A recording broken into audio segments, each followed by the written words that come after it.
Hello, let's see, it's still, maybe that's why it should be a little bit louder.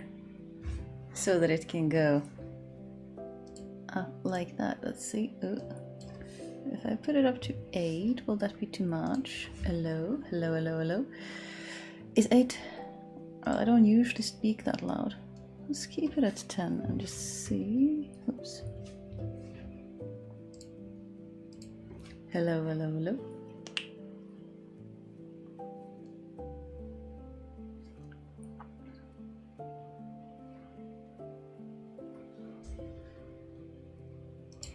Let's see.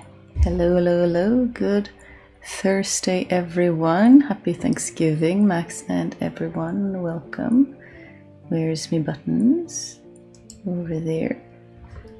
Hello, good evening. Well, good morning, good time of day. Merry Thursday, one and all. Welcome to another chill hangout. I thought, since it is the American day of Thanksgiving, I still haven't tidied away my October and Halloween pumpkins. I should get that display changed soon, shouldn't I? Life has been chaotic. I almost didn't figure out how the dummy battery works, but I think we will now be able to stream without having to swap the battery midway through. Exciting. We also have a quote for the repair of the old battery, and I've accepted the quote. It is many money, but hopefully that means that she will come back to us soon as well. But at least for now, we have a solution. I thought, in honor of Thanksgiving, and because I've wanted to do one for a while, I thought we could do being thankful for what we already have,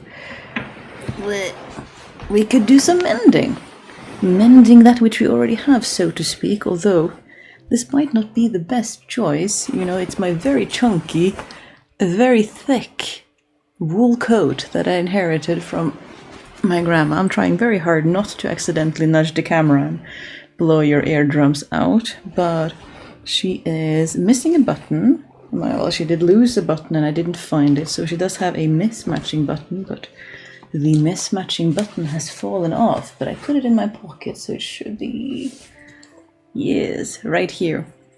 And I thought we would repair that. She also has some wear and tear on her pocket, so I thought maybe we could close that up a little bit.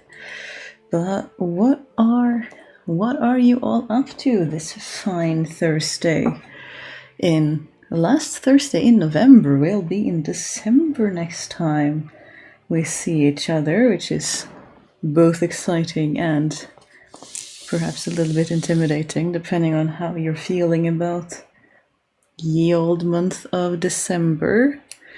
Let's try to do some sturdy linen thread this time, and I'm also going to wax it because this button was stitched on only last year, and I feel like it is entirely too short a time to already be breaking through everything. We talked about ironing wax thread last time, but I'm a rebel. I haven't established a habit for that, so...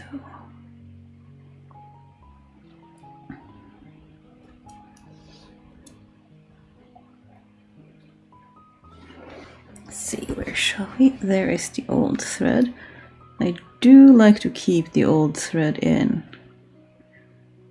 when I'm replacing buttons, because it tells you on no uncertain terms where the old button used to be, which is very useful.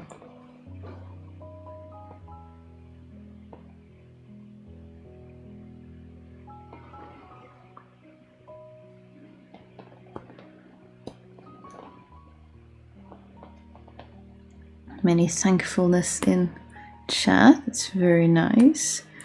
Thankful for our loved ones. It's such a nice thing.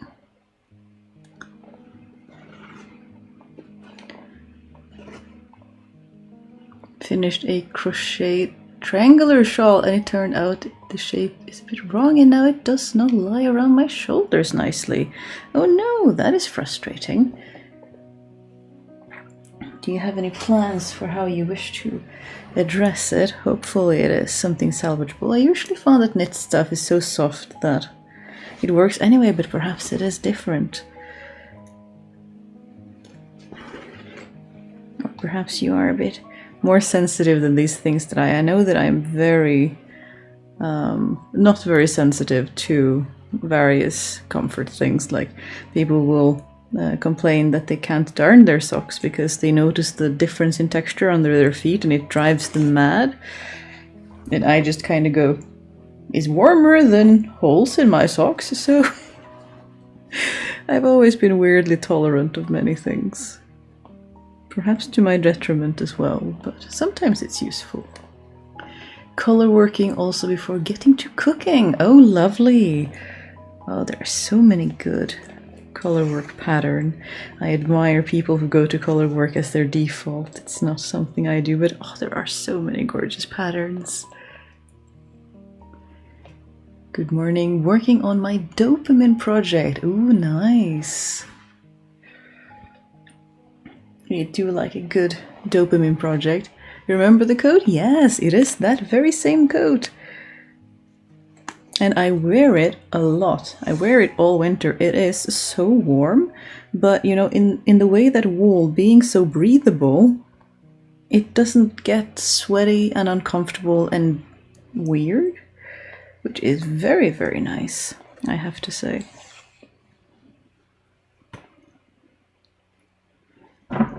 It is certainly the warmest coat I have ever owned, and I hope that I shall be using it, or rather I intend to be using it for many, many years to come. Hello Leah, hello Doro. Good evening, good morning, merry time of day, and happy Thanksgiving if you happen to celebrate. It's a day to be thankful for indeed. Some crocheting for Marianne. Begin a shawl after finally finishing my plaid. Plaids are beautiful but so time consuming. They are. They really, really are. Sometimes the time consuming things just calls to you, you know, no matter what. Even if you know they're time consuming, they're just so attractive sometimes. Hello, Catherine. Just finishing up breakfast. Oh, lovely. It's very good to nourish yourself. We have just had dinner, so I'm also well nourished and happy. And Catpaw is knitting on the As You Like It shawl. Just finished writing a blog post. Ooh, that sounds very productive. Very nice to sit down with a bit of knitting when that happens. I hope you're finding them. I was going to say recipe, but I'm trying to teach myself that it's not called a recipe in English. It's called a pattern. Except it's pattern and recipe is the same word in Norwegian, so I will frequently mess them up. And people talk about my sewing videos being so delicious because patterns are, well, recipes are for food, not crafting. Maybe I'll keep it as no, I like to fix tiny things like that I'm saying that are technically wrong, but people get what you mean. But it is a little bit of a cute one. Having dinner right now, and then maybe I'll give the sock heel another try, which is not complying. Ooh, I hope you figure it out, Leia. I don't have a pair of socks right now with which I might be able to demonstrate, but I only have one heel that I do. I know there are many different ones. If you're doing something different from what I would do, then I would be no help at all. But I hope you figure it out. I believe you can. Setting it aside for a moment can be very nice, both for one's sanity and sometimes we think about something new all of a sudden anyway.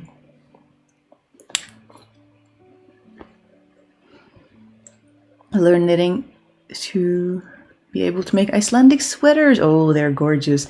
So I learned stockinette, rib and color work. There is so much I don't know in knitting, like braids. Oh, there are some, Irish sweaters though. Icelandic sweaters are gorgeous, and so are, like, the Irish sweaters are so full of braid work. Oh, there's so many cool sweater cultures. that we are trying to do. What did you have for supper? We had a very simple supper today. Spouse was in charge of supper and they wanted nachos, so nachos it was. I like to fill it up with green bell peppers and olives and corn and tomatoes and all sorts of lovely things. But all in all, very easy. I very much appreciate that a spouse often helps out with cooking dinner, which is typically what I do. It's one of the chores that I find easier than they do, so it's typically one that I do more of, and they do more cleaning and stuff like that. But it's very nice that they do it when I'm streaming, because my brain is a little bit elsewhere than on whatever I'm cooking. So I very much appreciate them doing that. In Minecraft there are crafting recipe? Oh, are there? Interesting. Because I got teased for that on a few, like light-hearted, you know, well-intended, not mean-spirited, on a few videos where I speak and call knitting patterns recipes. So it's interesting that perhaps this is not just me. It's an innocent thing anyway, like it doesn't bother me. Knitting is goals for me to try to figure out so I can make socks that actually fit my feet. Alas, I'm still a monostitcher for the moment. Monostitcher. Do you mean like you only knit straight stitches and not purl? But I believe in you. I'm sure you will figure it out eventually. And it's nice to have socks that actually fit. Makes for a good comfort experience. You two load nachos when you have them? Is that what they're called? Loaded nachos? That is cool. But yeah, I just know that I like to have stuff and veggies where I can. And I think we're nearing the end of this. But it was very, very nice. Do appreciate it. I also like, I mean, it is the season for soups and stews and oven-baked things. So I am very much in that mode where I will just chop up some veg, you know, do some oil, salt and pepper, and throw it in the oven, come back an hour later and dinner is done. Lazy cooking after my heart, where I let time do all the work. And it is so much the season. Or throw it in a pot and let it simmer. And then it becomes nice broth and lovely soups.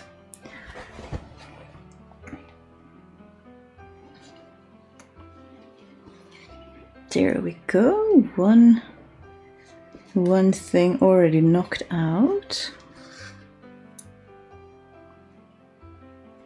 Now let's see if I can actually access the inside of this coat. It does have a floating lining, so it's not shouldn't be a problem if I can just wrestle it the right way.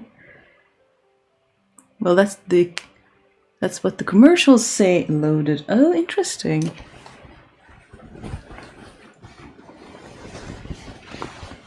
Can only crochet right now, having a bit of trouble figuring out a good knitting style for me since I came to crochet first. Ooh, yeah, that's probably not somewhere where I would be of much help, because I did came to knitting many years before I came into crochet, but maybe someone will have a good advice. This is not the offending pocket, is it? You have not torn at the top. I think it's the other one.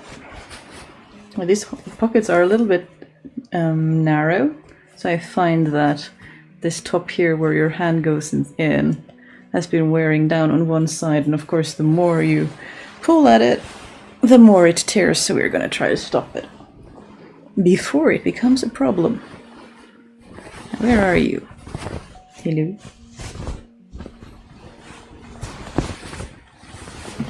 I feel like I'm digging for I don't know. There you are. No? Yes. Ha ha ha. Well, this pocket is actually basted so that it lies the right way, but it still has a little bit of a hole.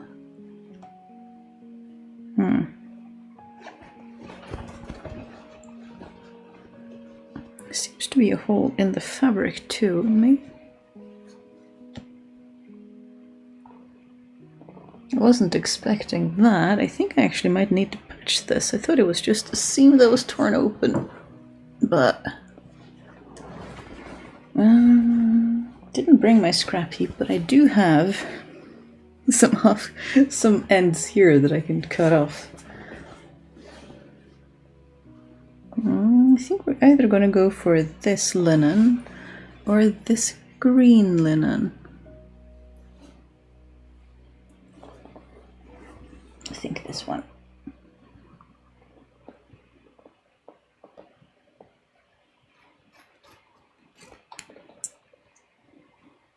Patch for me.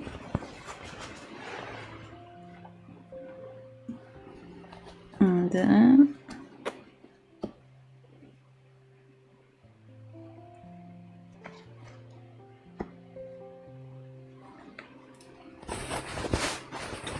that's why you were wearing down.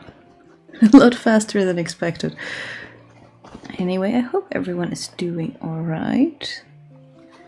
This fine Thursday.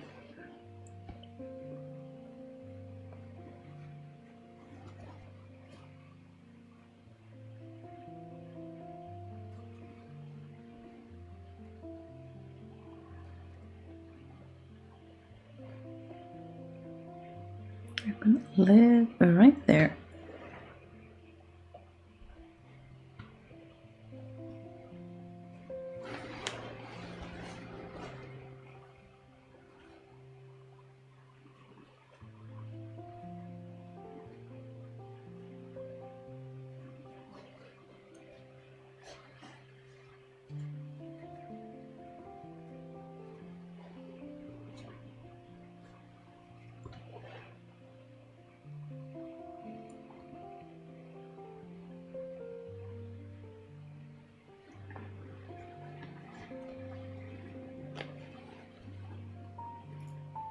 Surprisingly, it hasn't been too cold where we are yet. I haven't been using all the wool socks yet, so they are not yet in the darning pile, which is a little bit unusual, but we don't mind.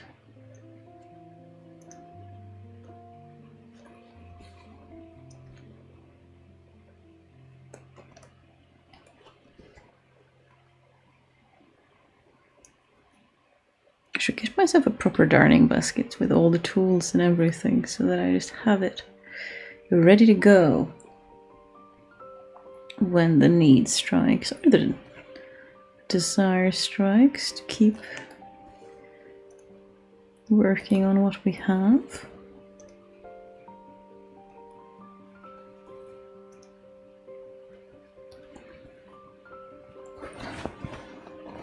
But yeah, dummy battery was almost too clever for me to figure out, but a short YouTube video later and it was all solved in the end.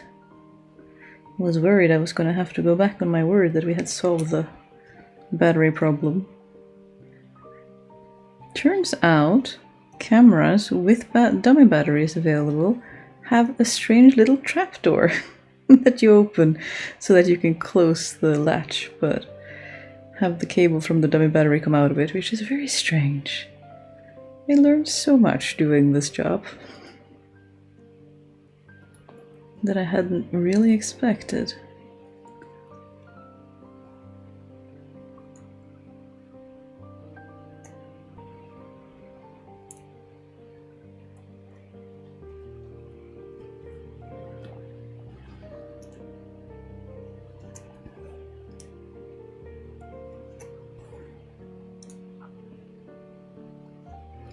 You ever do that where you, for the life of you, can't figure out something and then you find a tutorial for it and you kind of go, oh, was that it?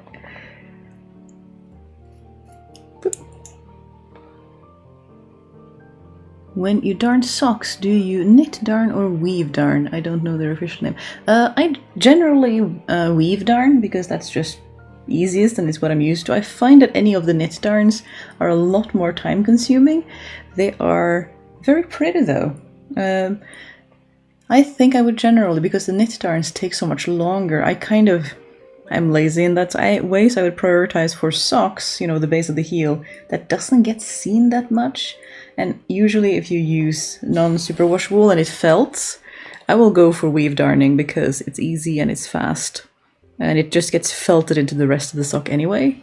But if I was doing something like, I have seen people have if a beloved cardigan gets moth-eaten and there are like tiny holes at the front where they would be very visible, I think that's a really good candidate for knit darning, because it's a lot less visible when you're finished darning, and there it's really worth the time and effort to make it look nice, because it's going to be very, front and center, and you're not going to get more wear there generally. So for me, it's kind of like, where is the darn? And is it going to be more wear and tear in the same spot, or is it going to be, very gentle? Maybe it was a moth or an accident, you slipped on something sharp, in the forest, you got stuck on a branch, something like that, a rogue accident rather than expected wear and tear, if that makes sense, would be my priority anyway. But generally, since I mostly meant socks that are wearing down from just walking around, I end up doing weave darning. I haven't had a lot of cardigan repairs like that recently. Hello all, hello Carolyn, welcome. Busy cooking, but we'll listen in the background. Hopefully back to finishing the 18th century Justo Cope tonight. A jacket-like bodice. That sounds very nice. I hope you have a good time with that. Does sound like an exciting time. I'm trying not to get in the way of these basting threads that are holding the pocket in the right direction, but I have to admit they are kind of in the way too when I'm trying to do this thing.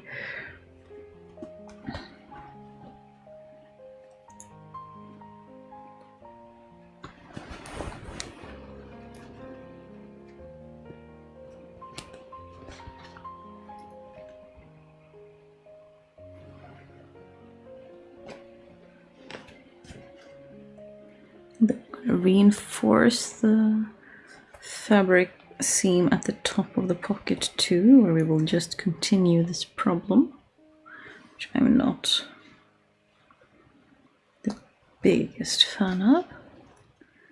We like repairs to last when we first sit down to do it.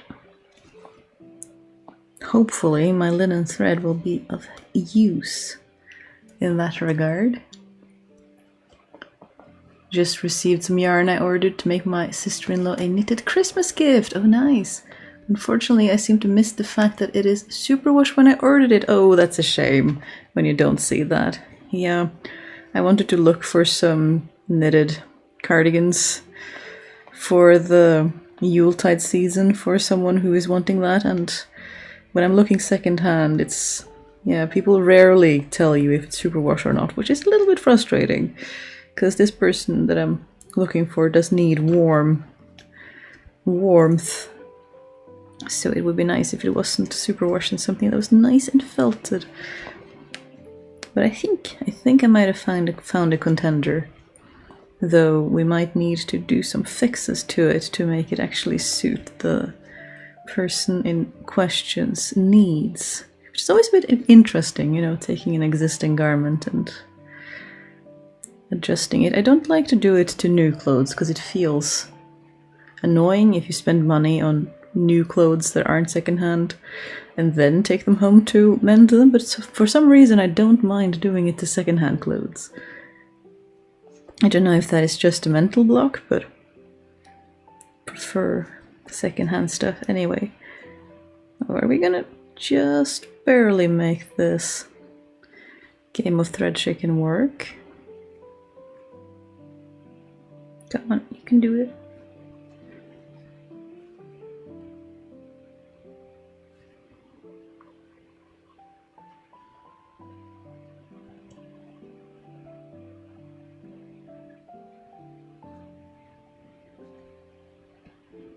There we go. Alright, hopefully that will stop me from accidentally putting stuff inside my lining rather than into the pocket as intended. Although in this case they wouldn't stay in the lining, they would just fall out the bottom since it's a floating lining and it doesn't attach to anything. That's one friend pressed back into service. go over here because you are big and cumbersome.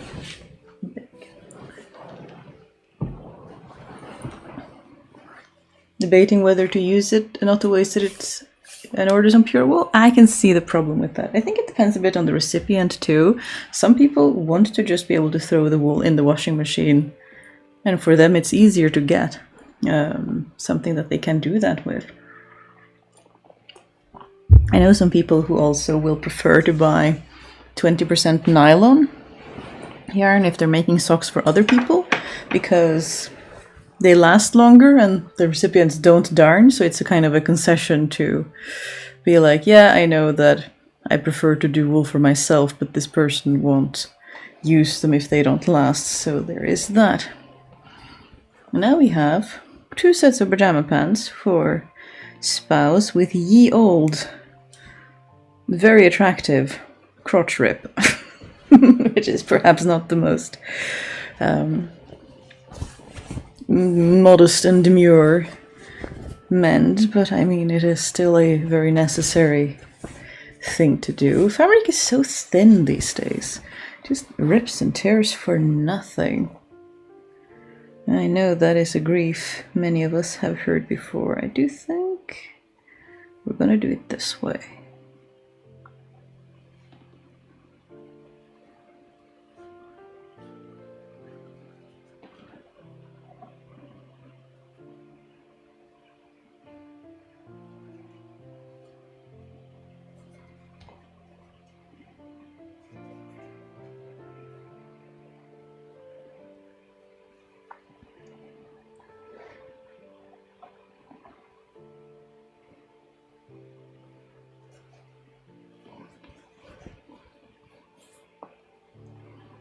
I'm making a color work wool sock work for my mom. It's 30 alpaca, 50 wool, and 20 nylon. Yeah, exactly. Because I don't want to work with superwash or plastic. Hoping the alpaca makes it less itchy. I made a beanie with it and it was nice. So yeah, that's a good idea. Use what suits you and your life. We don't fiber content shame or general material shame in this area. I'm pretty sure this spool of sewing thread that I got years and years and years ago is technically polyester, but I just don't want to throw it away. Even if I buy new sewing thread now, it is cotton, preferably organic cotton if I can find it. I don't like it's so difficult for me to justify throwing something away wholesale, because then it makes even more problems in the landfill anyway. Might as well put it to use in some clothing for a couple of years before it ends up in the landfill anyway, and then I spend less resources buying new or whatever. So yeah, no material shaming in this corner of the internet. I don't think that is very, very good. Ooh, we are about to have some ads. So if you are new here, we pause for ads. You don't miss anything. We just grab our hydrating beverage of choice. This is green tea and mint in my trusty thermos cup. And we chill out for a moment.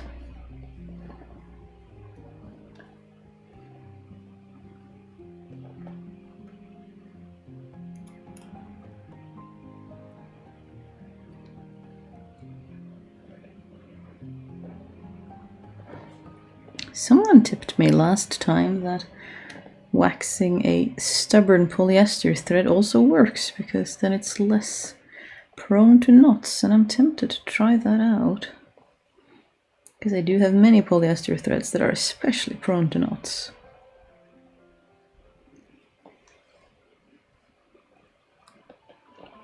Just finished lunch in Ontario, Canada. Hello, welcome. About to do fiddly work of stringing origami cranes for a Christmas display. 1 bead, double thread, tie knot. I have a few dozen to string.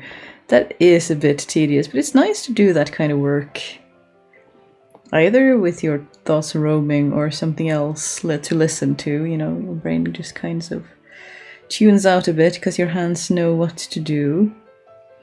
At least that's what I find.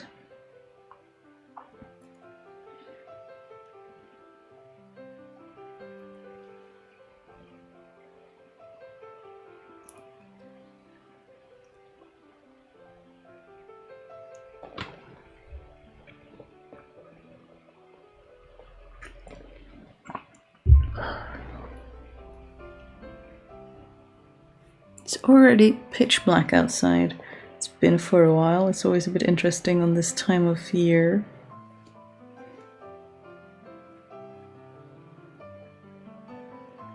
I've long since found my wake-up lamp in the moving stuff, and it helps us so much.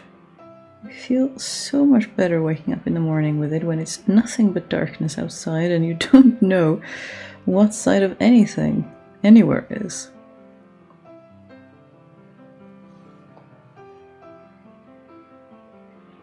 I suppose we can do running back stitches because it's not like the fabric is very sturdy to begin with.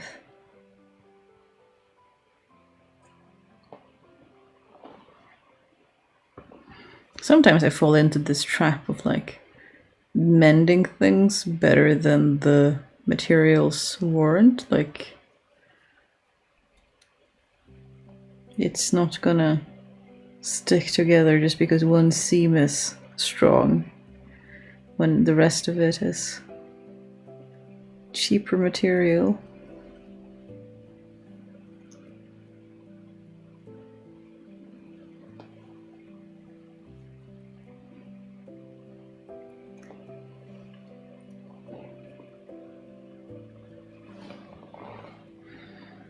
And Blue Iris 2 have fiddly polyester thread to use up. Running it over my block of beeswax has been a game changer for hand sewing mending jobs. Ooh, more endorsement of waxing polyester thread. I will really have to try that out, because why not make using up something a little less annoying? I am absolutely in favor of making work easier on oneself.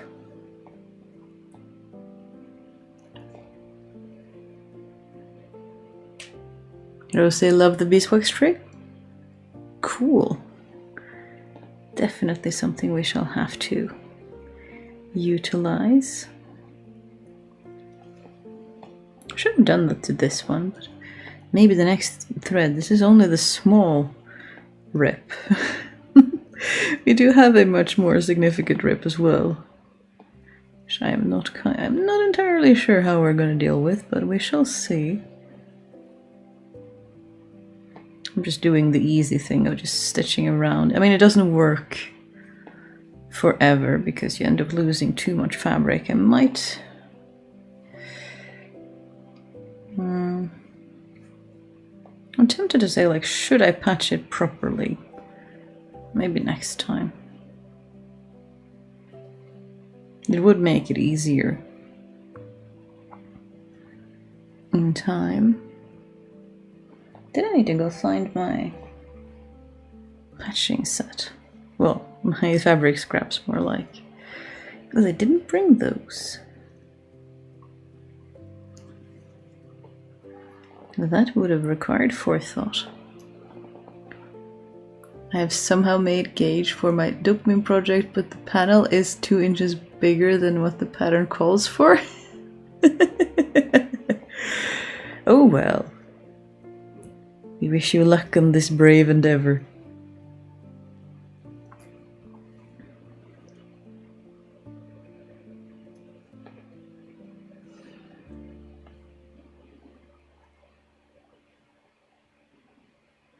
I think it's so fun to watch people when they're patching something and they just run their sewing machine all over it to attach it to the base fabric that is in need of darning. It just looks, I don't know, happy in a strange way.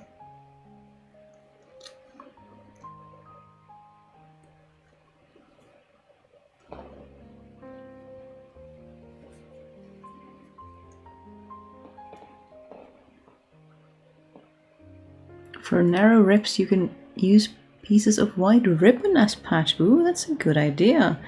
I actually do have some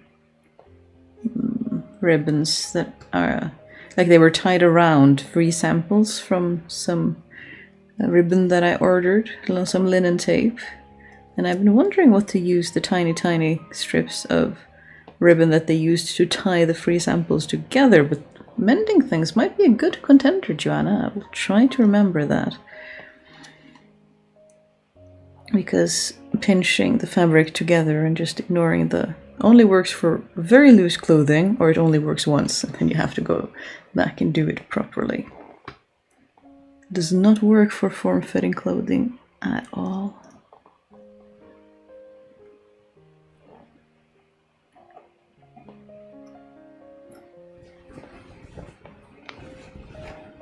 Alright, did we catch all the holes?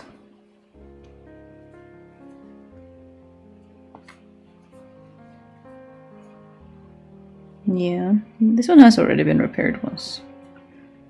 So it's all extending the lives of things a little bit. Now let's see what we're gonna do about the big one.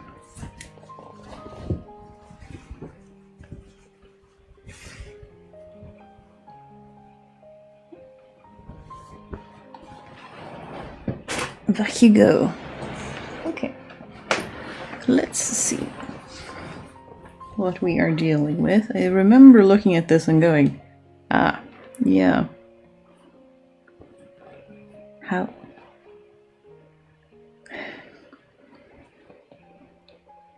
Sure. I wonder, I think this might be torn in two directions. If I should show you, but this is a bit much. But yeah, I think we are dealing with two separate tears.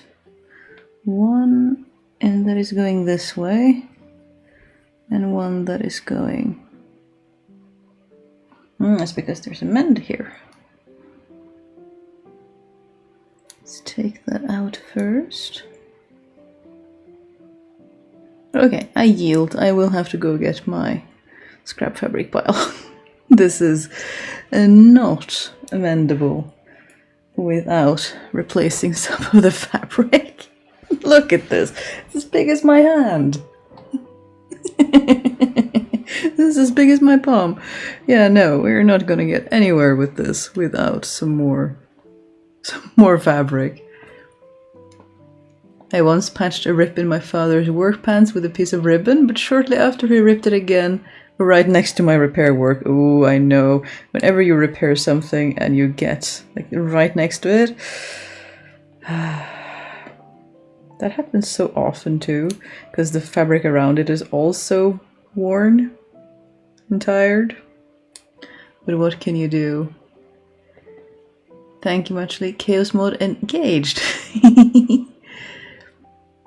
It's a skirt panel for a coat, so I like swirly skirt, and I'm sure I can figure out how to gather it slightly. Yeah, you probably can. I believe. Oh yes, the notif came through now. This is a great cause. I'm fighting this thumb in my fingerless glove. Yes, good. Join us in actually finishing things, or at least attempting to do techniques for various things. I think, you know what we're gonna do, because this overlocked seam is so very close. Like, I mean, they rip at the overlocked seam, which is where they rip, because that's where the tension is. That's where the seam is. So we're gonna cut out the big bulky overlocked seam, because it's right at the edge anyway, and it doesn't actually contribute to anything at this point. So you, sir, are going goodbye. Now I already want to go back to the other pair of pajama pants and do those properly as well.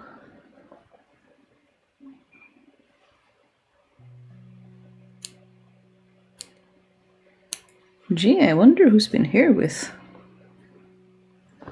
old grey polyester thread mending old rips and tears. I have had rips like that, diamond shapes at the crossroads of seams. Yeah, that is exactly what it is. And normally this is the time where I kind of give up repairing things, but we are sitting here anyway, and I have found that the more I just dislike buying new clothes, which is getting worse and worse every year, the more tolerant I am of bigger and bigger repairs like this, especially when we can just sit and hang out and have a good time together.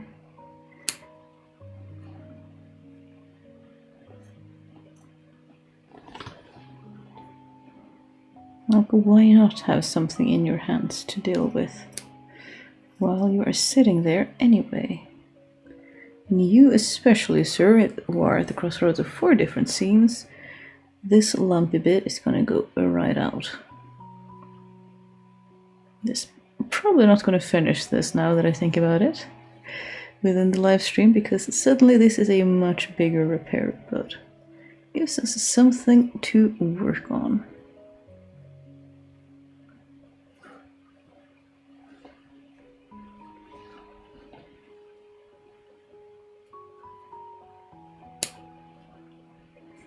There we go.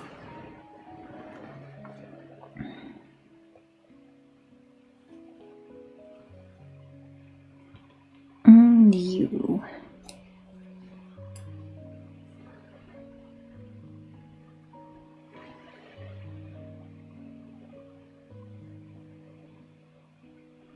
Lining fabric when you can't afford silk, or fabric for undershirts and slips where you might want something slippery. Suggestions. When you can't afford silk, I generally don't line with silk. I have some linen and some cheap cottons that I use for slippery things, though. I might look for, in secondhand shops, you might be able to find satin. Well, it'd probably be polyester satin, but if you find old nightgowns or anything like that that are slippery, you might get lucky. Generally, I think, like, if pricing is a problem, I might be tempted to go look at secondhand shops and see if they have any big, depending on your price range. If you can find cotton satin instead of silk satin, it's still slippy. It's sometimes you find like satin bed sheets. Again, new is not going to be your cheapest option, so if you can find secondhand, that is probably going to be a more affordable. I don't know how available that is. I think that depends a lot on where you are.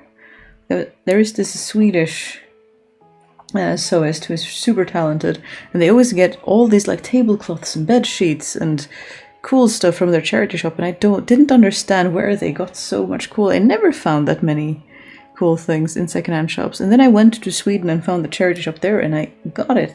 They for some reason have a lot more, at least the one we visited, a lot more bed sheets and stuff in their store, so it depends a lot on where you go. But I might start looking secondhand either online or physically, because that might help. Don't know. I've laughed aloud in recognition several times. That is good. I'm glad I can be of some entertainment. Have you ever mended socks of bamboo viscose? I have a lot of such socks, but they seem too frail to mend.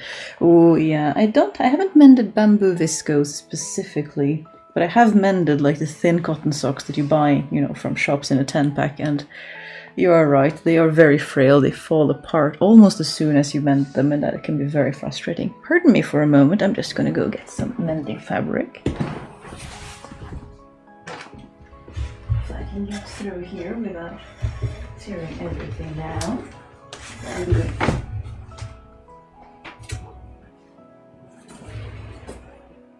We can let him coat. You go over there.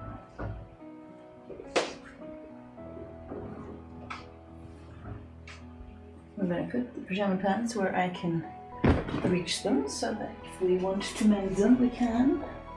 I don't know if you can still hear me, but let's just grab the whole basket. Why not? Alright, can we make our way back without tearing everything down?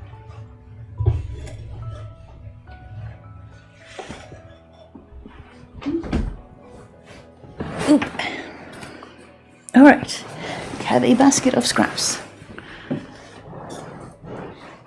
Another plus of making your own clothes, you'll have scraps for later repairs. I always leave at least one piece for patches. Ooh, you're way more organized than me. I just go into my scrap pile and I grab whatever seems the most convenient. This is a good one.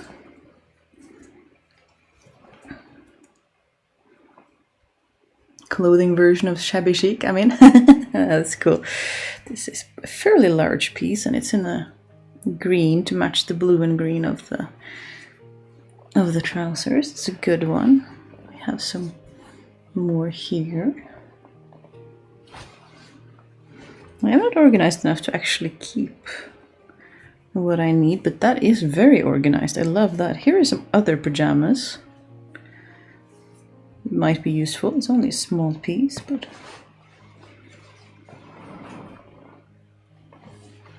cotton sateen, depending on how slippery it needs to be. I feel like lots of fancy sheets are cotton sateen. Yeah, I agree. We recently got a couple of them and they are very nice. And being cotton, it can go in the washing machine, which I do appreciate. I don't have a lot of silk items, to be quite honest with you. Hey, it's pricey, and you know, the care is a thing in and of itself. These pieces might be a tad too small for what I have in mind. You're a bit too stiff.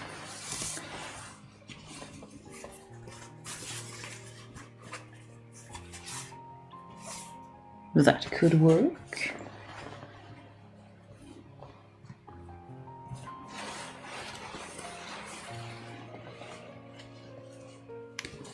Let's start there and see. You can go over there. We can still see that. Oh well, it'll be in the foreground. We'll hit these like a bombshell. I think this was the one I just mended. They're identical, other than the tears, so it was indeed. Go down here. Or shall we start by doing that one properly?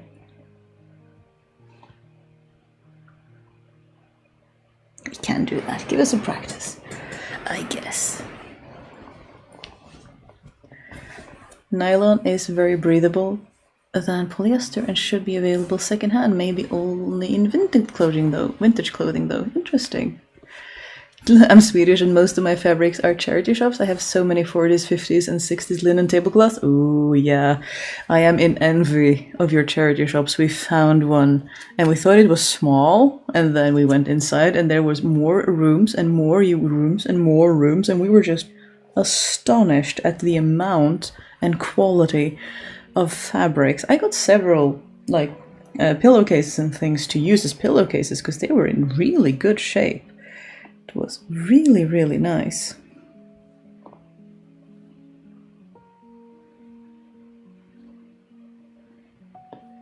So yeah, a little bit of secondhand shop envy for our Swedish neighbors, I have to admit.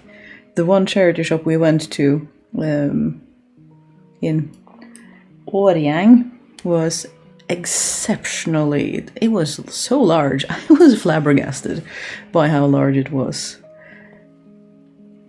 And there's so much good stuff.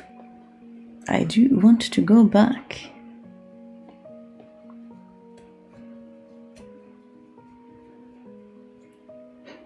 Let this be a warning, folks. The problem with naturally doing very tiny stitches is that they can be very difficult to catch sight of if you want to undo them again.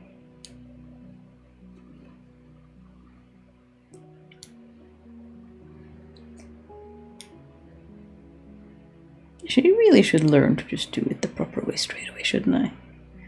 Just grab the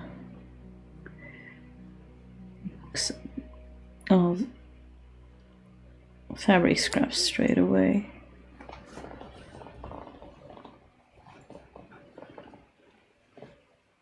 I'm Swedish too. I have yards and yards of secondhand silk. Oh my goodness. Got from Tradera, the online secondhand site. Even got 10 meters of hand-painted organza for like 50 USD unused. Oh, that is insane. That's just... wow. I can't believe that you are just confirming that the secondhand experience we had was no fluke, that is actually something that you like experience. Like I am in awe. Norwegian charity shops are not like that. At least not most of the ones that I visit. Yeah, it's mostly clothes in Norway, and like polyester fast fashion clothes at that are not the best for reuse. Sometimes you'll find polyester curtains and stuff like that, but again, not the best quality. So I was shook when I saw the quality you get in Sweden. Oh my goodness.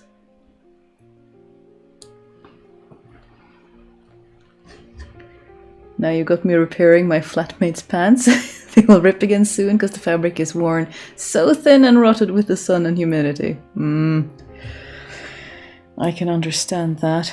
I too am noticing that like rotting fabric is genuinely a thing. I inherited some trousers from a neighbor and they aren't that old, but the fabric is like brittle in a way.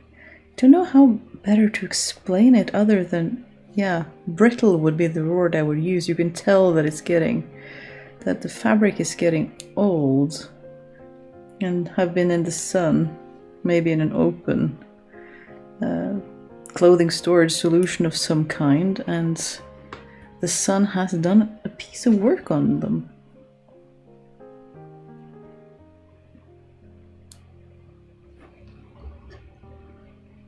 We don't have charity shops at all in Mexico? Oh no. That is so frustrating. So jealous, yeah. I did just buy a few meters of dark green flannels on Tradera, so cheap, and my flannel petticoats are like wearing PJs to work. Oh, I love it. Love it. Comfy wear all the way. Also got 3 meters of thin vadmal for 150 Swedish in Malmö the other day. I need to go back to Sweden, even if it's to, troll charity shops, because I want more of that. Absolutely amazing.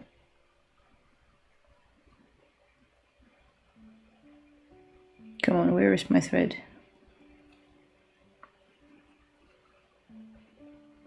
There are a few more stitches over here too, and we are going to find them. No, wait, this is a... Are you a seam? Are you... Yeah, you are a seam, in addition to being a mend. That's why I'm having a hard time seeing what is and isn't my sewing.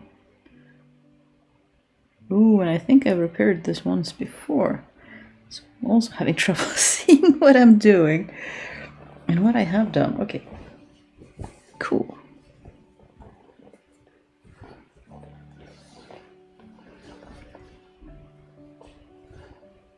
You have to lurk online for a while? Yeah, but I mean, when it's worth it like that, I'll lurk for quite a while to find things like that. Okay, you naturally want to sit like that. I should have brought my pillow.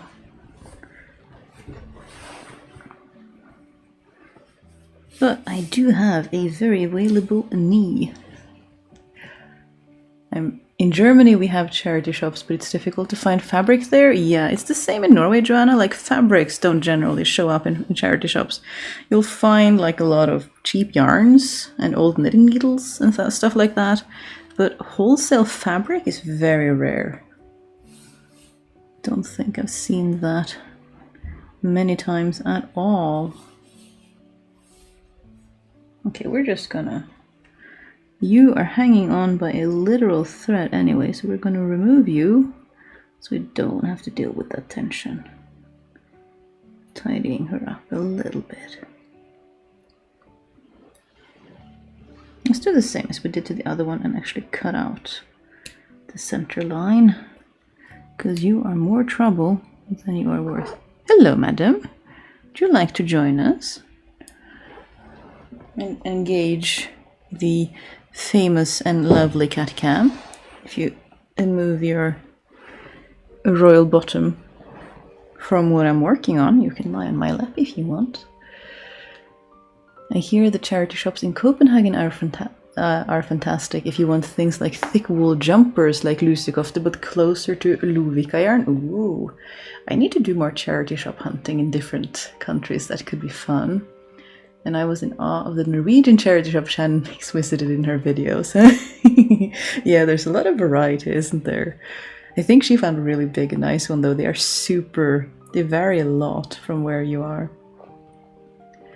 Brittle is a perfect word for the fragileness of fabric that has been sunburned. Yeah, you can kind of tell that it doesn't really want to stick together as it used to.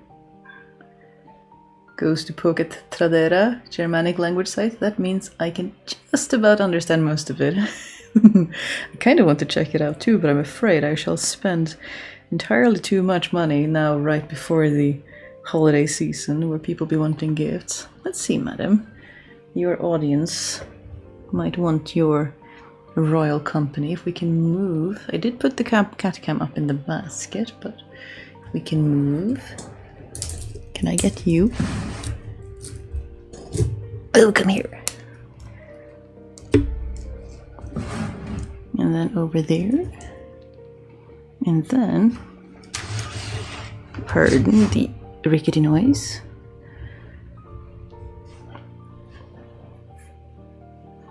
I see some German sellers on Tradera, so I think you can use it, but postage might get pricey. Yeah. Lurking on 4 meters of hand-woven linen, but it's like 1300 SEK, which is out of my budget, but it's worth the money. Yeah, I can understand that. Vinted may be more EU-centric. Interesting. I have not tried either. There she is. Hey, sweetie.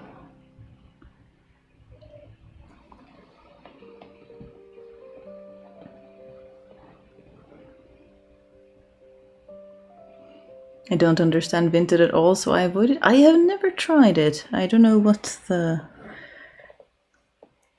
problem is in any respect. Aren't they all kind of like used clothes resale apps? Aren't that what they are kind of trying to be, or am I missing the concept entirely?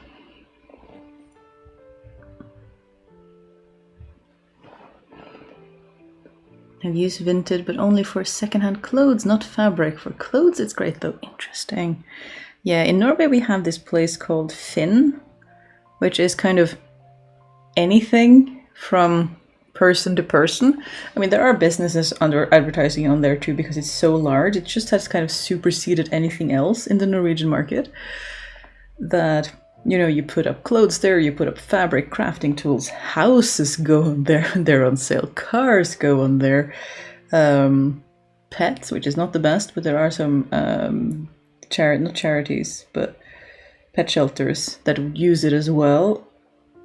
Children's clothes, children's toys, anything secondhand that people are trying to sell and other people are buying ends up there. And it's kind of, I think that's kind of pushing out a lot of other people from the market that might otherwise work in Norway, but they kind of, I think they try in Norway, but Finn is such a big thing, and you can find some really good deals there. It varies. Sometimes they are a bit overpriced though.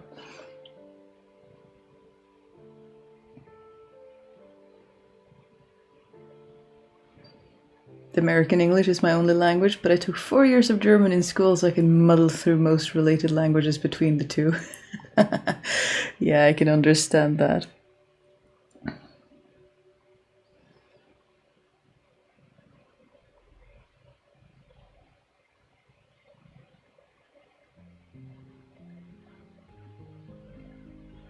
Today I learned that you can't always judge someone for something they don't understand and may not know what a person has been going through when it's part of their life. Indeed. It's generally not really useful to assume people know things that you do, much as it is tempting. But yeah, that can trip you up on more than one occasion.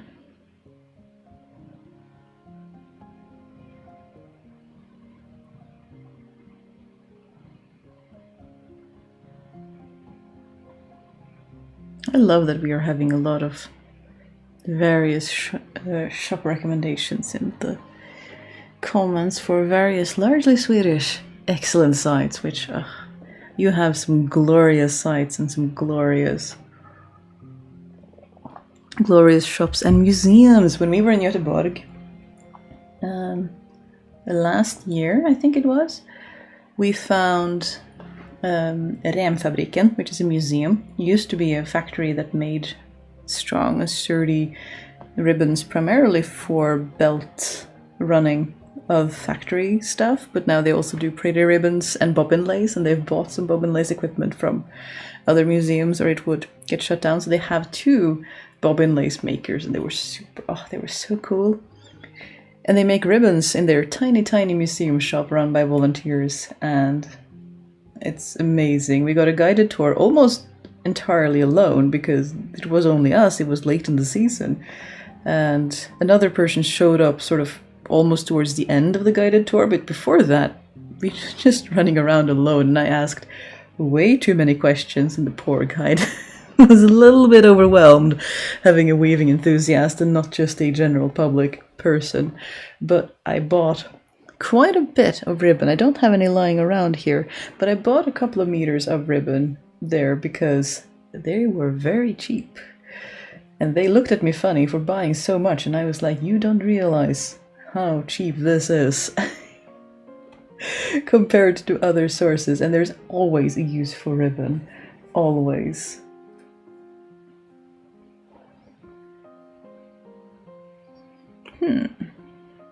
You might be a little bit too small.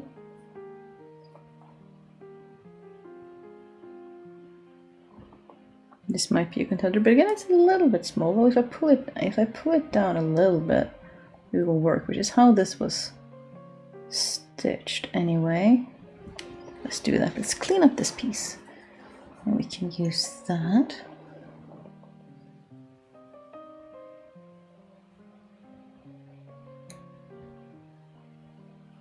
Some people don't know migraines are real. Yes, that is still a big problem. Some doctors do not know certain conditions. But I mean, you're going to meet prejudice and ignorance in all areas of life, so we cannot assume that people understand based on understanding or education or anything, because people are just people, which is something I learned very thoroughly when I studied organic chemistry with doctor students and pharmacy students, is that people at the end of the day are really just people. And it's kind of a old adage, but it is so very true and holds just as true today as it ever did. Okay, we're not going to open up the seams and unfold the hem, but we are going to cut out the old overlock areas. Well, you are certainly not going to be reused. Must be scrappy, but not completely unhinged, if we can. Ribbons for life? Yes. It was such a good museum too. The guided tour was excellent. If you are ever in Göteborg and you want to... They also recommended we go to the Husqvarna Museum, which was I think an hour away. And I can't remember in which direction, but I'm sure I will find it if I Google it. But they did recommend that for more... Oh, madam, you are very long. You know, my camera can't catch. You are magnificent when you are being the longest of very snugly warm. I call her a slug, which is lying like this in the most endearing way possible, because she's so long and very warm and very cute.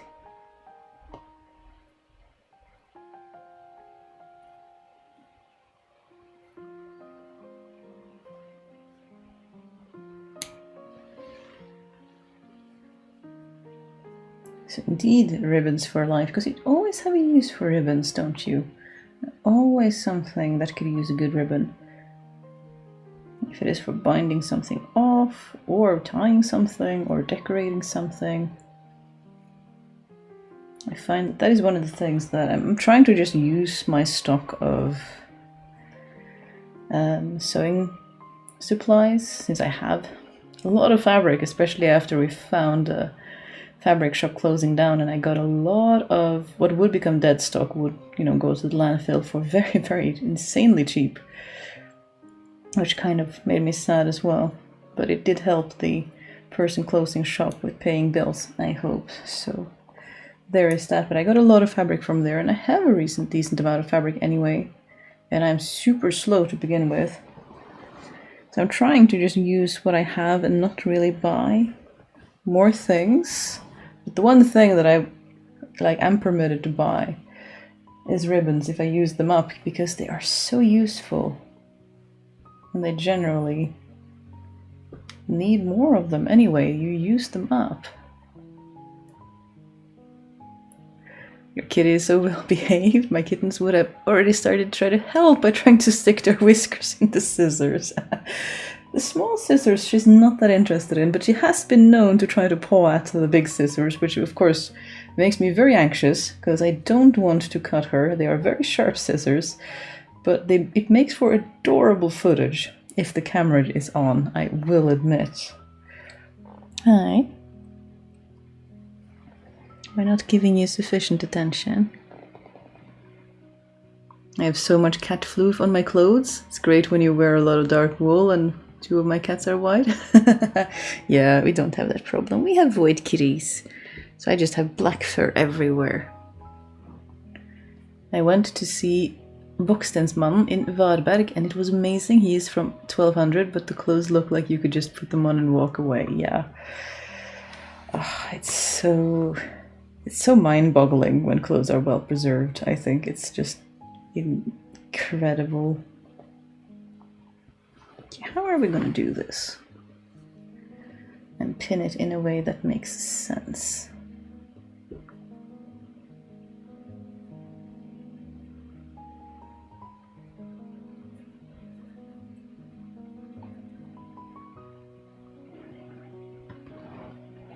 There we go, and then you can go over there.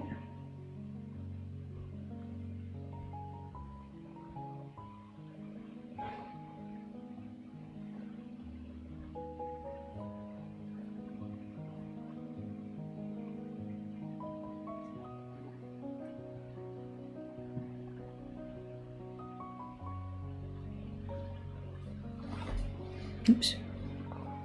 Oh, it's just me, baby. And you can go over there.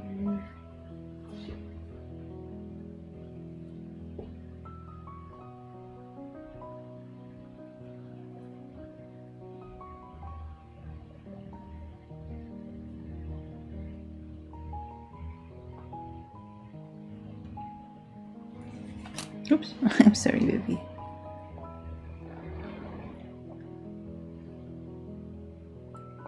I know it's frustrating, apparently. I got a large piece of Plownen lace from a friend of my father, whose father had a lace factory. The lace is eggshell ivory in color, and I wanted to make my wedding dress of it, but I never had a boyfriend, let alone a wedding. Ah, Joanna, that's a shame. But I mean, you can use it for anything else, though. You can use it for something gorgeous just for you. You can make yourself a pretty something that will help you celebrate yourself. I promise. Please use the gorgeous lace. You deserve to have pretty things.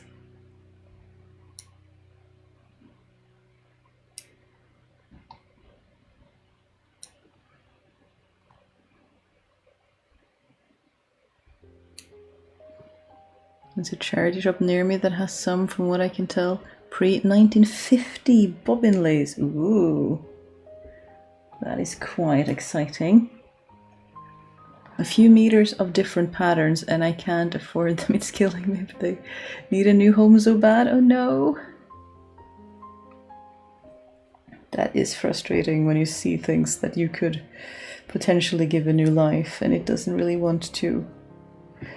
Like, it's not in the budget to do it helpfully.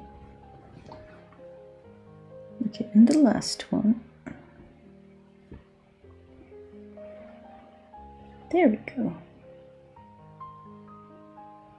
Okay, are we reasonably even with tension now? I'm sorry, darling. I know you don't like stuff lying around you, but it's a little bit difficult. Yeah, I think that patch is not too bad. How do you look from the other side? Bloop, bloop, bloop, bloop. Yeah, it's a little bit strange, but it's gonna be a patch for you.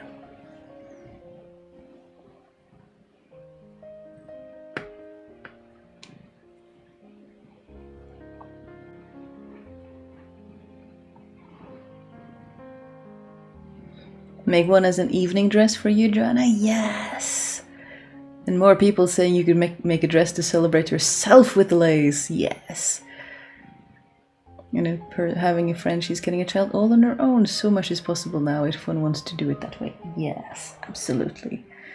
Support that 100%. Just make a dress to celebrate you. And you always, like, especially for women, there are so few achievements that are celebrated beyond, you know, marriage, children, and that kind of thing. But celebrate doing a job that you enjoy, getting a graduate something, starting a business, finishing a craft you wanted to do, saving up for something. Like, you are allowed to celebrate different things. Usually have no occasion to wear a lace dress? Make one. I don't know, arrange a lace dress party or something. Tea party with the lace and dowel. People are encouraged to wear something with lace in some form or another. I'm sure you will see a lot of creative, solutions to the conundrum of how would you incorporate lace in your dress.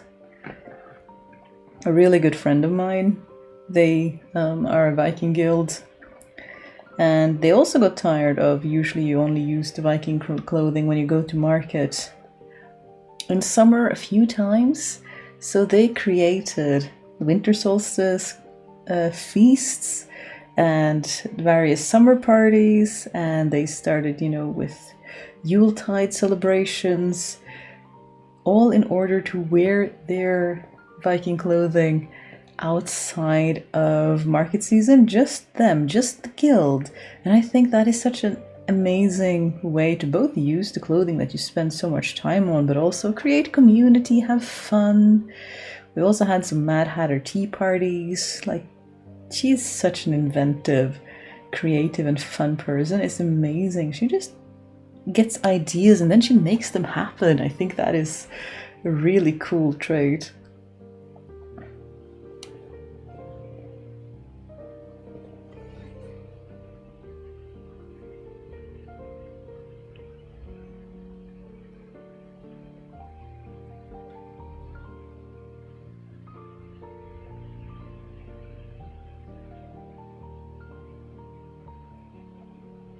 Cats are so spoiled. They have their own breastfeeding pillow to be able to snuggle me while I work. I don't and have never breastfed. 10 out of 10 purchase. Ooh, that is clever. We are been considering it because Spouse has, you know, those handheld like Switch gaming devices, and it's really useful for that. But I am with you right there. I don't have a breastfeeding pillow, but I did buy, and it's been shown on a recent YouTube video, that I bought a ring sling for my needy cats, because sometimes one needs to work and you can't have a cat all over your keyboard. So now I'm trying to teach her. She's not a fan because she likes to be free, but I'm trying to teach her that if she really wants snuggles, she can't be on my keyboard, she can't be on my desk, well, apart from the basket where she is allowed to stay, but she can be in the sling. And generally she'll jump out the first time, but the second time, when I'm still insistent that she can't be on my keyboard, she'll be like, yeah, okay, fine, I can hang out here in this sling that you provided. It's a bit strange, but I will accept. And she'll lie there for about an hour, and then she'll run off to do other cat things. But 10 out of 10 buying baby things for your cats. I see people buy like baby toys for their cats as well as enrichment toys, which is adorable and hilarious. I have been considering that because Soot is very clever and needs, you know, more enrichment toys than perhaps the average. We've been starting doing dog enrichment toys because they're usually a little bit more involved, and she loves it. She loves using her brain to figure out puzzles, although she usually goes for her staple solution, which is violence in some way, shape, or form.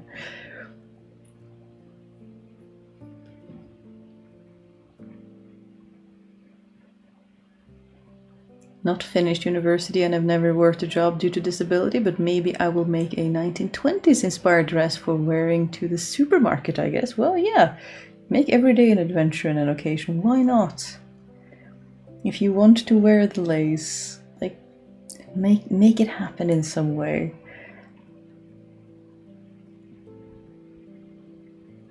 I think we could do with a lot more whimsy in our lives. Why not? Hello. You know, we've had this chat before, but you're going to slide right off if you keep lying like that. Yeah, exactly. It's a slippery lap. All askew.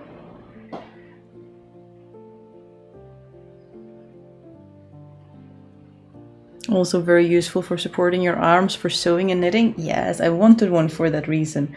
It looks very comfortable and very nice to let your arms rest rather than holding them suspended and, you know, getting tight shoulders and pains and all those kinds of things. So I have been strongly considering getting one of those pillows because they look mighty useful for many other things as well.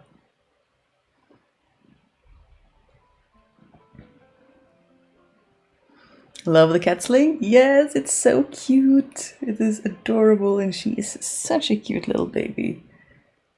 And she hangs out in it. Both the children will hang out in it for a while and then run off doing other cat things, but they are so cute when they do hang out in it.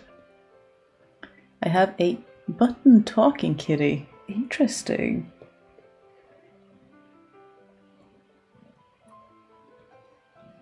"1920s lace dress sounds fantastic." I agree, Blue Iris. I think that would be a gorgeous sight to behold. And why shouldn't you wear it to the supermarket? I mean, make the daily special. It's one of the reasons I like to incorporate, like I've wanted to, I haven't gotten around to do it because embroidery takes so long, but I've wanted to do some embroidery on the coat that we just repaired the buttons of, because it would just bring me joy every single time that I take it out to wear it. Every time I look at it, it will bring me joy. Whereas if you only wear it for special occasion, it only brings you joy on the special occasion. But by putting whimsy and happiness in the clothes I wear more regularly, I get to enjoy it more regularly. I try to do that more. Maybe one day I will do some whimsy embroidery at the bottom of the coat, you know, the panels that are single colored. We shall see. It would be a fun project if I did. But goodness, my brain is overflowing with projects as it is. Not enough hours in the day. I've been adapting baby and child things for my disability. I just bought a 4-wheel cart for children to use in my home to bring things from room to room. See? Oh, you are so clever. Why not? Just use it if it's helpful to you. 100% support that kind of adaptive thinking. Absolutely go for it. And children also, I don't know if this has just been the recent fashion, but I have friends with children and they get some of the cutest fabrics. I am in awe. We are both like jealous of, because you never find this in the adult section. I might even be tempted to buy new clothing if it did, but they have like fabrics with prints of forest animals and trees and little foxes and little mouse. Like, oh, there are just adorable prints of things, and they're super whimsy and foresty, and I want that kind of fabric for my own project. I want to be able to buy those fabrics. Why are they not in my local fabric shop? Why are they not more available? Why are they only in already made clothing? This is just fabric. Do you like one? Yeah, it's no snacks.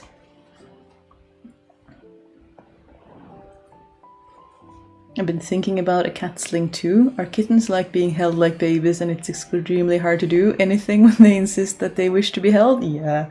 Our problem is that Sud also likes to be tall, so when I'm carrying her, she will often rest like a sack of potatoes on top of my shoulders, and then I'll hold her bum so that she doesn't feel unsafe. And she will just rest her back paws over my shoulder like that, and she's super comfortable. And if she's really wanting to be tall, she'll climb all the way up and stand on my shoulder, and I'll just sort of put my hand on my hip so she gets additional support for her legs to stand on. So she really likes being tall. So that's, I think, her biggest problem with the sling, is that she's lying curled up inside something, and it's nice and it's comfy, but she's not tall. And I'm wondering if that is part of the reason.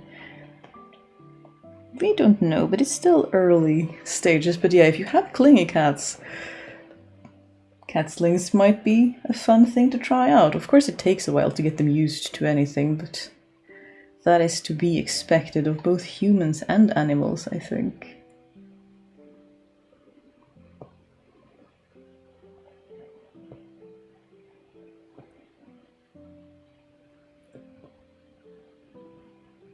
I plan to do embroidery with reflective yarn. Unfortunately, polyester with safety. Yeah, I've only ever found reflective yarn that is polyester, so I support that for safety, 100%.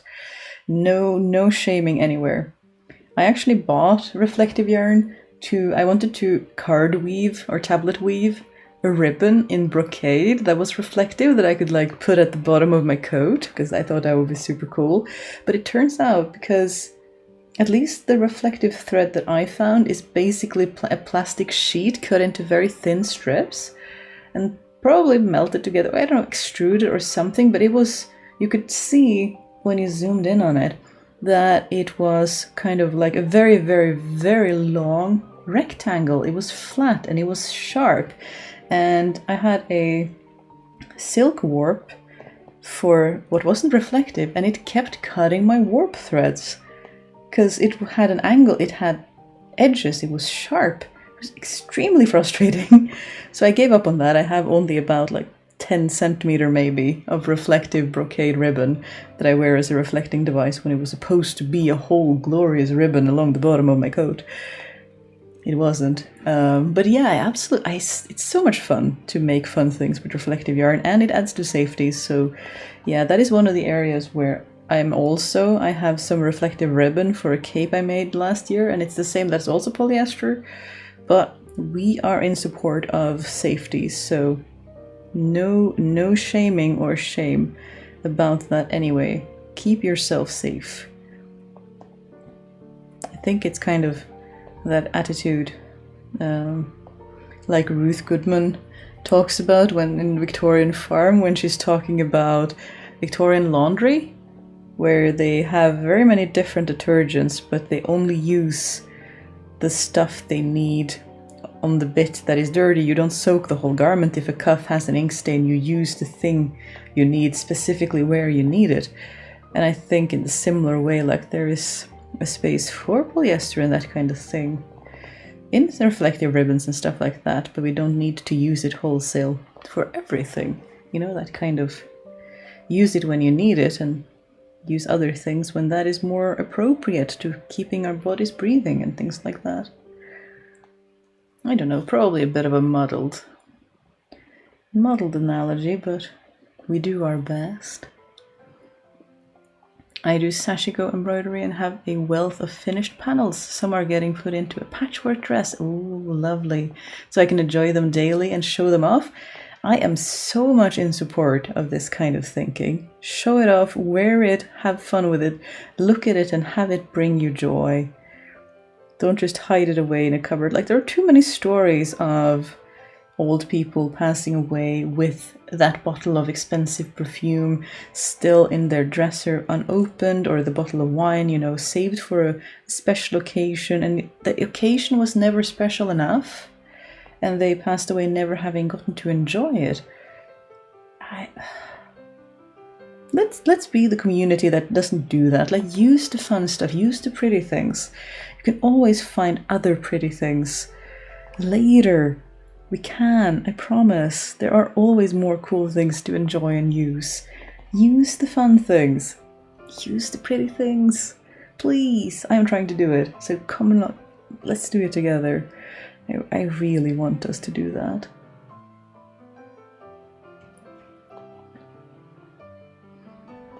I've seen round reflective yarn this year. Ooh, that is. I'll have to look for that because I'm still salty that I couldn't do my brocade card weaving ribbon reflective project because I wanted to do it and I couldn't because it was uncooperative.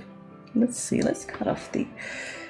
Ooh, we are being even more proper. Cutting off the frayed edges so that it's easier to darn. Where'd you go?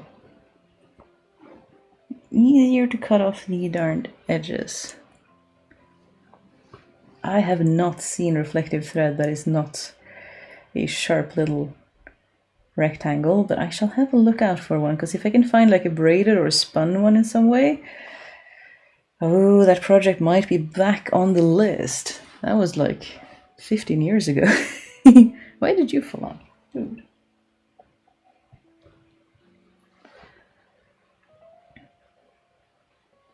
I have a whole bag of reflective yarn and it never gets cold enough here to make anything out of it, but I get so excited when I found it on sale. Yeah, I can understand that. Is it so it's too warm to use? Yeah, because here you can also buy reflective thread that is just the thread, not the thread they spin into the yarn, but yeah, it would be difficult to use it if it's wool and you don't really have a use for wool, isn't it? Hello, my sweet. Am I too disruptive for you? A little bit, huh? I should probably have trimmed these edges before I added my little patch panel, so I don't run the risk of cutting my patch open, but it is what it is. Oops.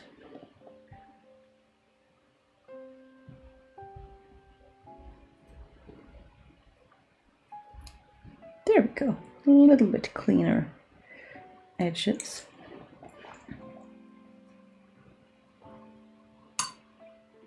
The feline mistress insists I feed her even though it's not food time. No peace for the cat butler? Yeah. That is life, isn't it? Ours are free fed, but with the caveat that they have to get the food out of the cat enrichment feeder before they can have it, which they are quite used to. They get different cat enrichment toys when we see various experiments. Right now they have a lot of cardboard tubes from toilet paper rolls and stuff in a box, and they have to pull out the cardboard tubes to get at the food inside, and they are enthused because it's new and interesting. And they had to work it out. It took them a while to work it out the first time. So much fun to watch them sit and think and be like, okay, but how? How works?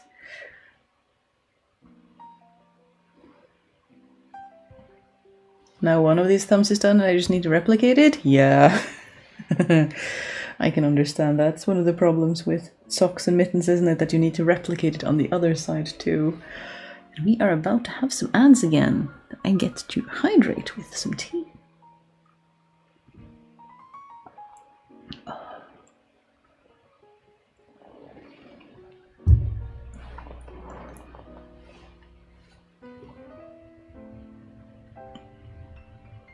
You are, sweetie. Can the camera actually see more of your body, or will it just be my desk? Mostly just my desk, but oh, don't fall over. No, you are precarious. Pardon?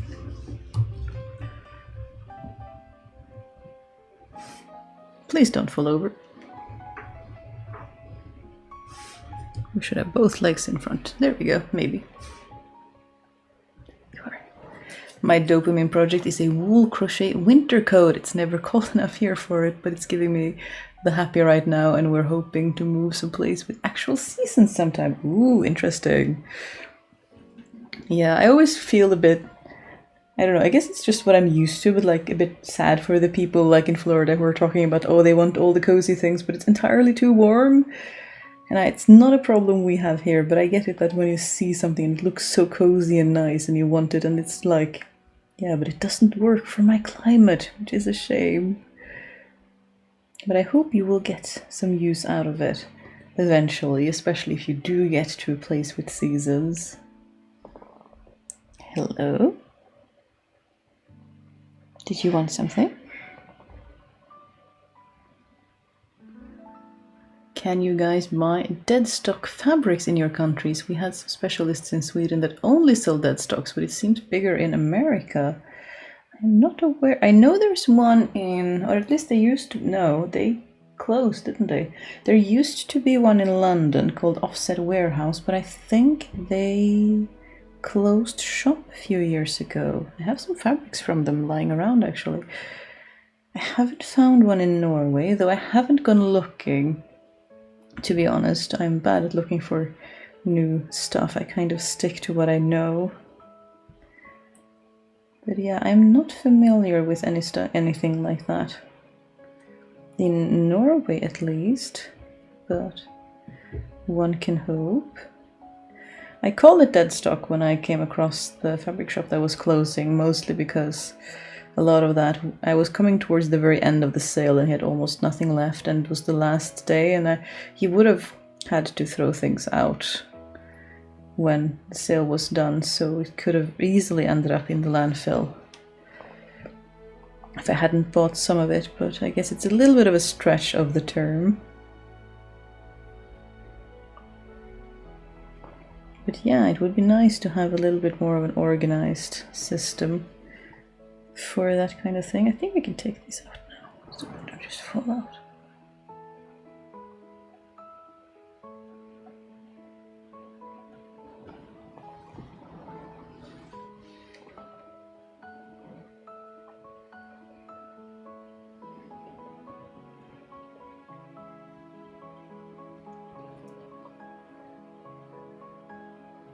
Friend flew back from Florida from Indianapolis, EA, and she's so happy to float around in the 70 Fahrenheit for a bit. Yeah, it's nice with some change. And I don't do well in the heat, so I don't understand how some of you live in some very warm places. I would struggle very, very much. But I know it's a matter of what you're used to a lot of the time. Hello.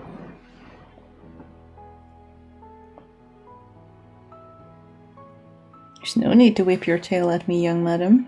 There's plenty of space for you in addition to the trousers.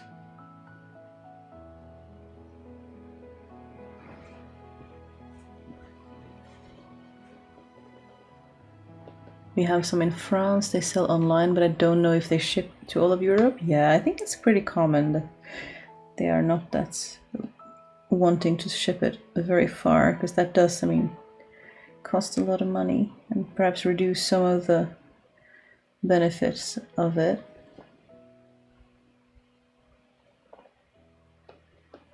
Some sun and heat would be nice. I envy you guys that have that. Yeah, we always want what we can't have, though, or what we don't have, don't we? I am very happy that it's not so warm, but I know a lot of people would like there to be a lot more sun and warmth. Coop Textile in Oslo and Lillehammer, they sell deadstock. Ooh, a Norwegian suggestion. I've been all full of the envy for our Swedish neighbors. I must check that out. Let's add a tab, if I can reach.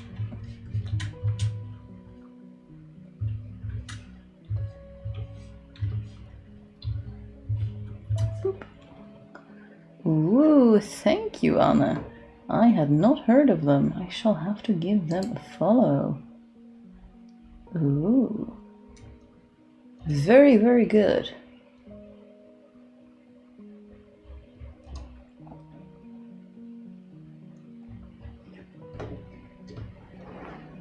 Some for us in Norway too, I'm glad.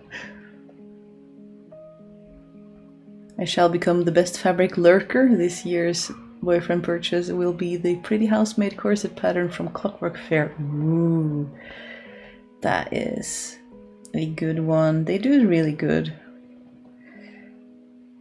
Really good patterns. I've been drooling over them for many a time. Just haven't brought up. I even bought a busk and some. Well, I don't have proper imitation whalebone. I bought reeds because I didn't want to buy plastic, and I wanted to make like a mishmash of reeds from stays and a corset. I don't know if it would work at all. It could be a complete bust, especially when I've never made a corset before to begin with, so it's just been staying in my supplies because I've been worried about trying it out.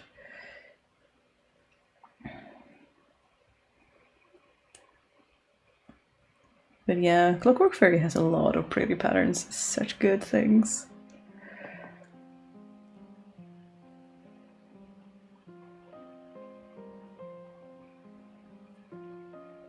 Thank you for a lovely start to my day. Happy Thanksgiving. Thank you, Grifflet. I hope you have a very good Thanksgiving day as well. And I'm glad you had a good morning. It makes such a difference having whether you have a good morning or not, I think. At least to me, to how the rest of the day goes. I feel like it shouldn't, because there's so much day left to have and be good, but for me it really makes a difference if the start is good or not. But then again, there's usually a reason, like if I feel sluggish and tired, maybe I haven't slept properly, and that's why the rest of the day doesn't work well either. So it's an explanation as much as a random thing. But it's so nice sometimes to get a nice quiet day. I don't go outside for 80% of the year because it's too hot outside. Woof, that sounds intense.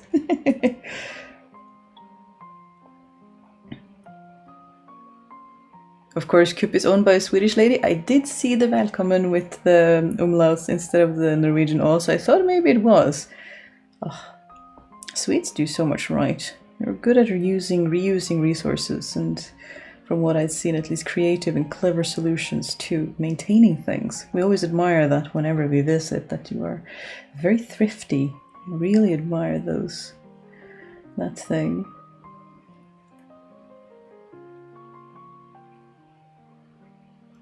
We're everywhere. Even my cousin lives in Norway now, and I'm not even that Swedish. You are everywhere, but I mean, that's what it's like to have neighbors, isn't it? Blend with each other and have fun.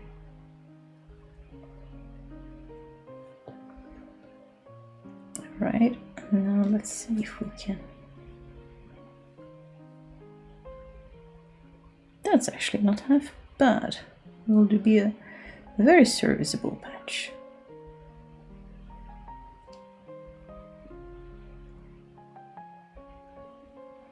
Just do enough whip stitches to make sure it doesn't fray, because I find it more comfortable. I know you're supposed to fold back the edges, but in difficult seams where you really feel if there's a lot of fabric, I prefer not to, and just whip stitch over the edges so that they don't fray as much. I think we're going to need a flat surface for the big one though, because she's not going to be as cooperative as this tiny one. Do I unpick the top of the edge of this fingerless glove because I'm only 75% happy with it and it could be better? I don't know. It depends on what you are unhappy with it about, I suppose. But if it would bother you, I generally go like, yeah, I probably should unpick it, shouldn't I? Because it's a detail that I can fix and it would bother me, but if it wouldn't actually bother me, I tend not to. But that has to be a decision you make up on your own self. And you can also, you don't have to make rash decisions, you can sleep on it. Even more than one night, if necessary. You don't have to make a decision straight away.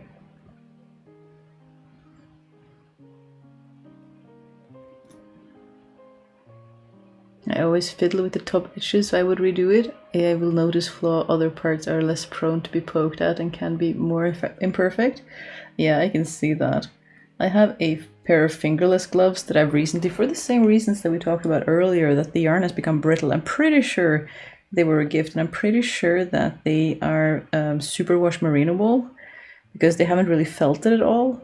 And I've repaired them around the thumb holes multiple times and they don't felt with the rest of the wool at all. But they have the same thing where the yarn is kind of becoming brittle and it tears now at anything. Like once I was putting them on and my thumb went through a hole in the lace and it completely ripped that section where it close to where it was supposed to go. So the yarn has just become really fragile and brittle. Super interesting. So I'm gonna have to make some more of that eventually. They are nice little projects, aren't they? Fingerless mittens and things like that. They're not, even though they are come in pairs, they don't take too long.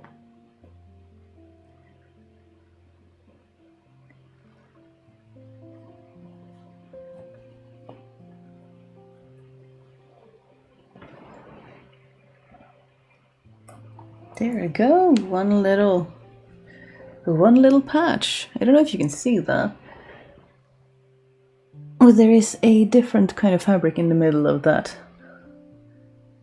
Which is, it shall have to do.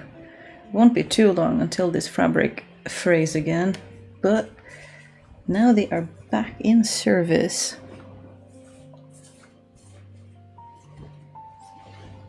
I once had a pair of pajamas, these gray ones right here, that once tore a seam that almost tore the trouser leg in half from the knee. Like the knee tore, like, how do I explain that?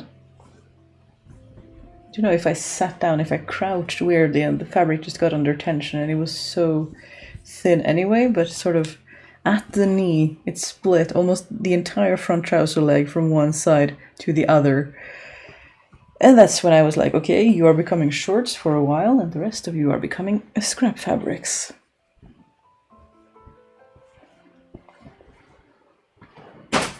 Be gone. Oh, pardon, darling.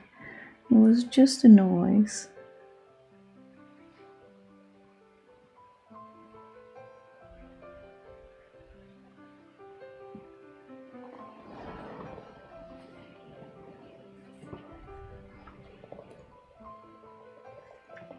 Nice job, thank you.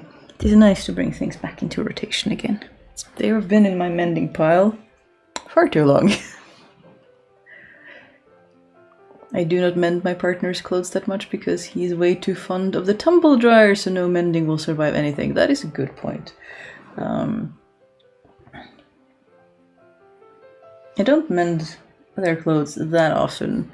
We don't have a tumble dryer, but sometimes it's nice to just, again, having something to do for the live streams, there's always nice to have an easy task at hand to do.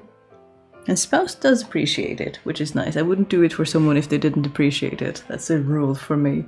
One of the reasons I as well like to, you kind of gift crafted items to crafters, even if it's not the same craft, because they will appreciate the time and effort that goes into something, as opposed to someone who doesn't craft and doesn't understand how it is a very valuable and nice time and effort given.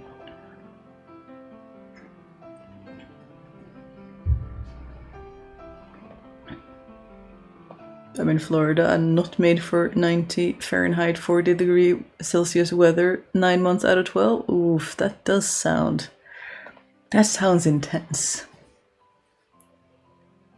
I once repaired one of my brother's shorts that he had ripped, a 30 centimeter tear in the side. Yeah, that kind of thing gets a bit intense, doesn't it? Or it can do anyway. Okay, let's see if we can do anything about this one. I've been avoiding it because it's a fairly big, repair. This one is actually torn pretty cleanly, but there are at least 2 distinct tears, so we can use at least 2 different patches, because there's one tear here and a small tear here, and then the long tear over there. Goodness me. There's a lot of tears. I think there are not just 2, there are 3. Oh joy. At some point they kind of become puzzles and you kind of become stubborn about fixing it. I don't know if that's just me. Right, first one.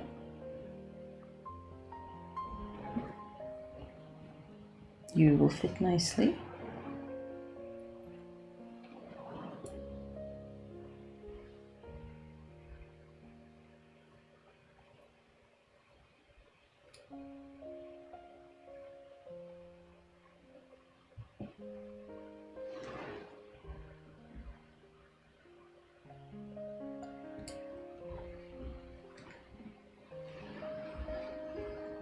I mended my partner's cashmere coat and he almost cried out of joy. And he would never tumble dry it, so if I pick the right object, it's worth it. Good point. I mean, if they tumble dry their coat, cashmere coat, that is their own fault. And they would be very sad indeed. The internet is full of people very sad asking for helps to salvage nice sweaters that they accidentally washed too hot and they shrank terribly, which is, yeah, you can't save them when they've felted too far. It's a very sad reality, isn't it?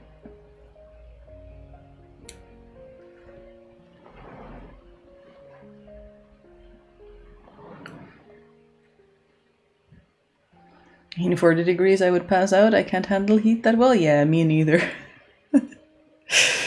I absolutely cannot handle heat. I don't think I've ever experienced 40 degrees, to be honest. I struggle when it's over 25 degrees Celsius. That's already temperatures that I struggle with.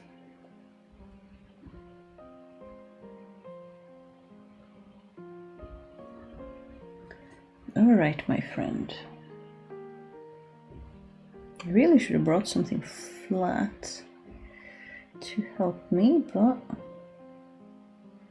we shall do our best. Where does the tear start? It starts right under that blue line. So if we do it just above.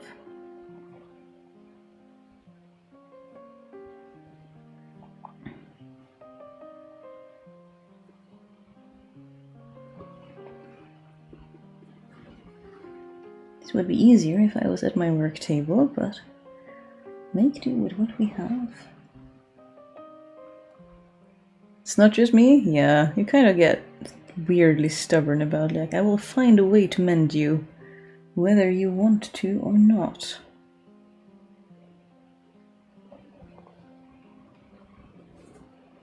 And then I will turn you to the other side so that we can fabric match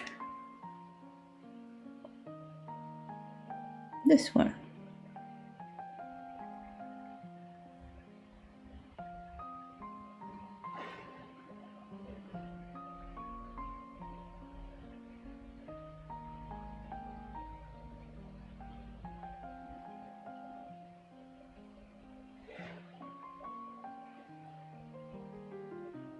I'm getting entirely too focused on this mending. I figured it would be an easy thing that I could do while talking to you, and here I am, quiet most of the stream because I'm getting into the thing.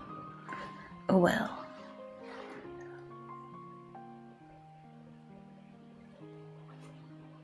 Clothes and natural fibers preferably for the heat. It's getting hard to find these days. Yeah, oh, that must be really hard, especially when it's so warm. That is not something I envy you.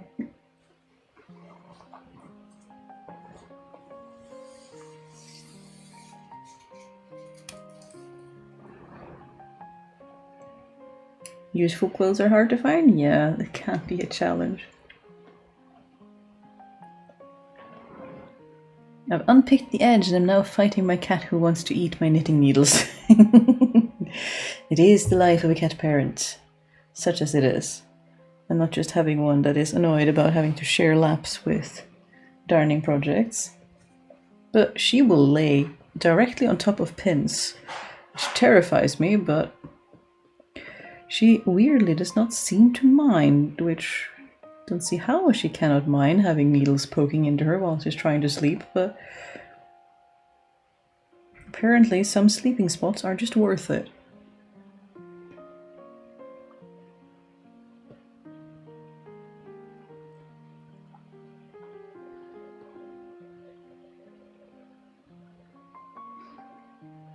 at 25 Celsius or below, my hands stop working from cold. Then it's good you're in a warm place, isn't it? At least.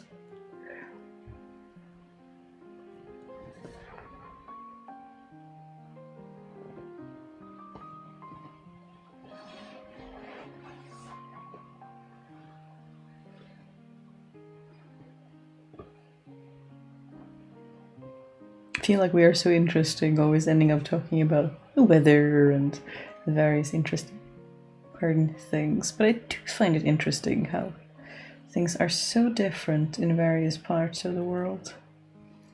Just so different from, like, everything is normal to the person who grew up experiencing it, but to other people it might seem completely different.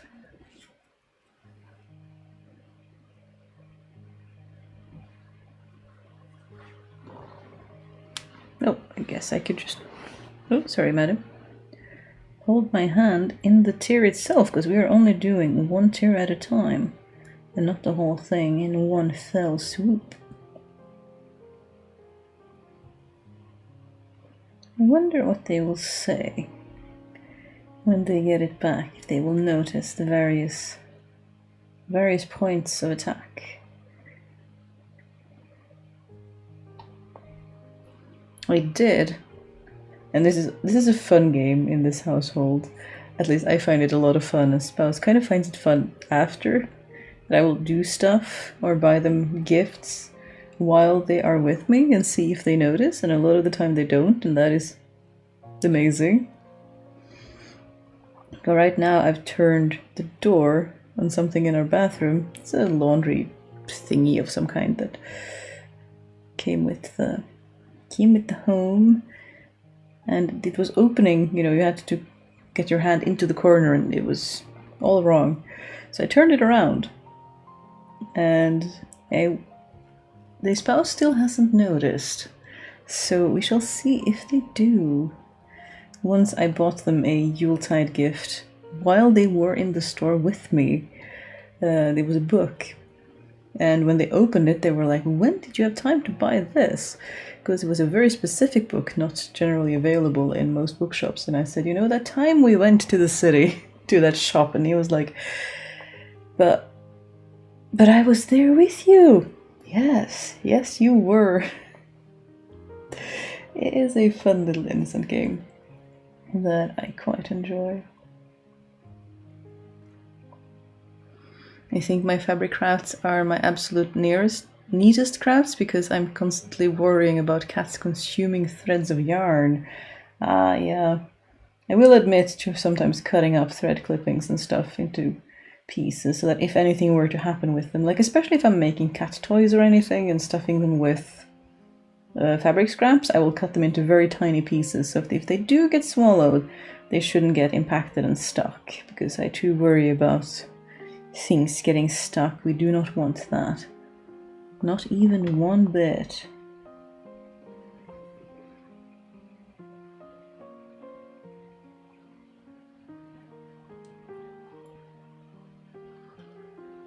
Cats and repairing clothes remind me of a gruesome rhyme we learned in...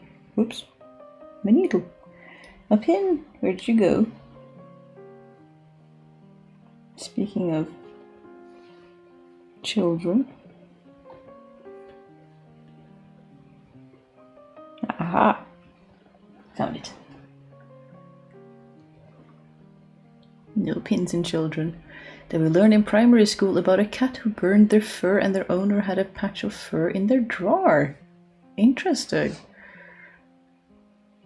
Basically what Cat Plus said. Cotton fabrics mostly, since linen fabrics are ridiculously expensive, whether just as fabric or as a garment. That is a good way to battle the heat. Hopefully it keeps you safe enough. That's a very interesting rhyme. We had one about a cat weaving clothes for various other animals on the farm, and we think it's weaving like a working song to keep the rhythm of things. Why are you stuck? Where is your knot? Aha.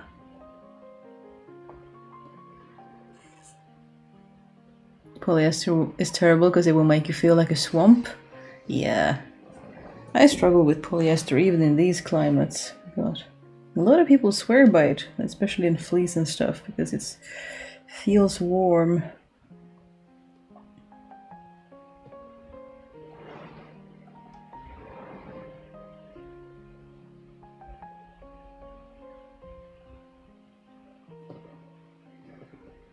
Sad to hear that about linen, since it's amazing when it's hot. It is. But we don't see a lot of linen clothes in Norway either. Sometimes you'll find dress shirts with linen blends. I think that's as far as I've been able to find linen. But yeah, most clothing not. It's generally, if it's going to be for warm weather, it's generally going to be viscose. Or polyester, and that can be a challenge when it is warm weather.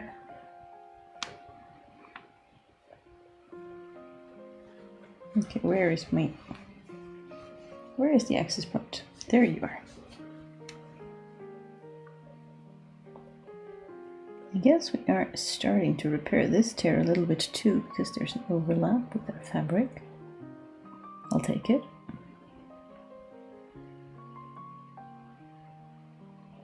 Don't mind if we give you some extra stability.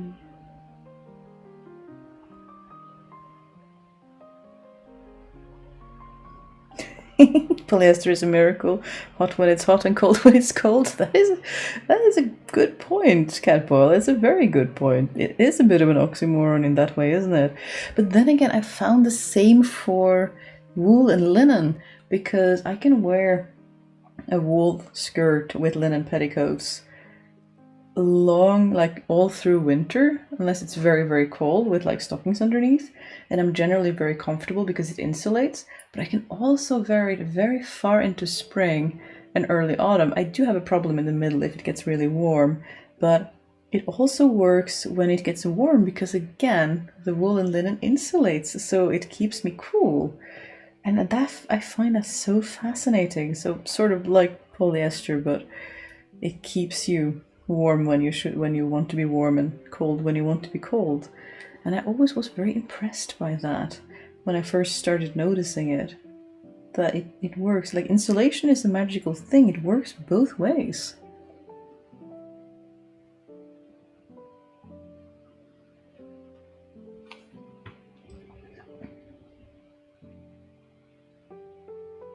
I have a bunch of linen clothing, even a linen jersey that I think I got at Bon Prix like 3 years ago. Interesting.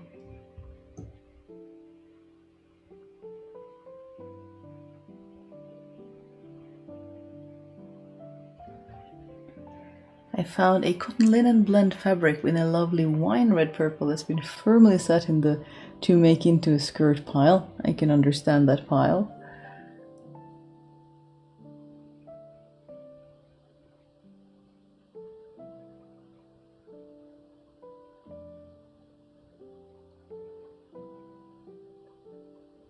Ah, yeah, the extra large pieces of various instances of tent can be very frustrating, or floral tent.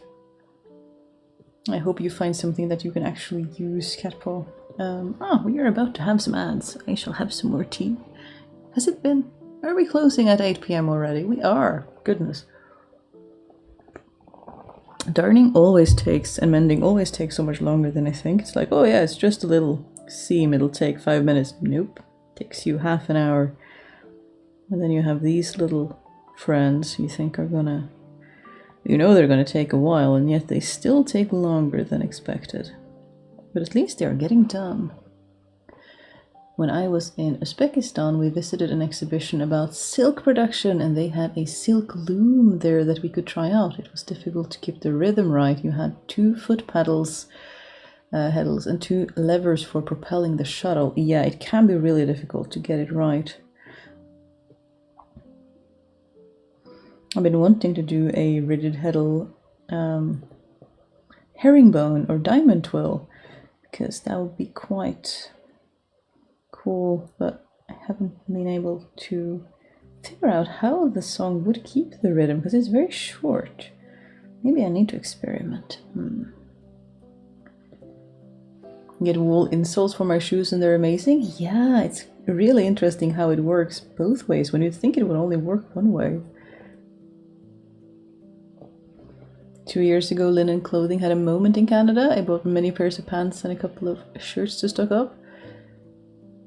Where I'm at, 40 minus is not unheard of, but it happens. Yeah, we had that last year where we used to live, and it was a bit intense. Unfortunately, we now have multiple summer weeks over 40. Woof.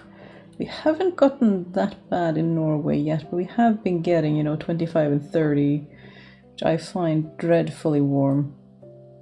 But I don't think, knock on wood, that we have yet to have anything over, 30 degrees Celsius and human body temperature, which is when we start to have big problems with temperature regulations and stuff, since we primarily regulate body temperatures through sweating, and when we can't do that, we're in trouble.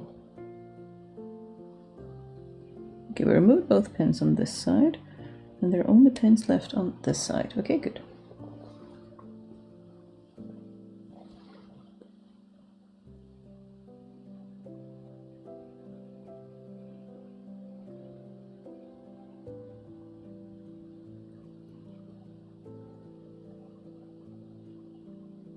I feel like this one would be less messy to not cut clean, because the tears are relatively clean, and you won't really see the patch if I just stick them close enough to each other. You'll see it if you get really close, but I mean, how often are people going to do that to a good old crotch seam? That's not generally, like, if people are that close, they better have better things to do.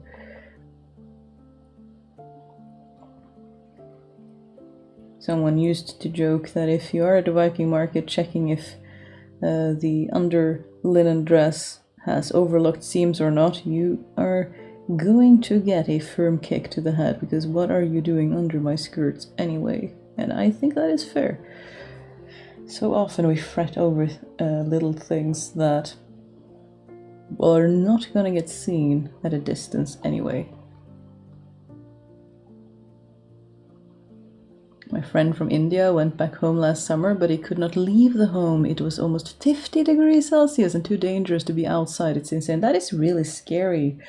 And I feel like India, especially south of India, are getting some really, really scary heat waves. Like, I feel like every year, every summer, we have news that people have passed away from extreme heat in India, and it's so sad. It's just awful.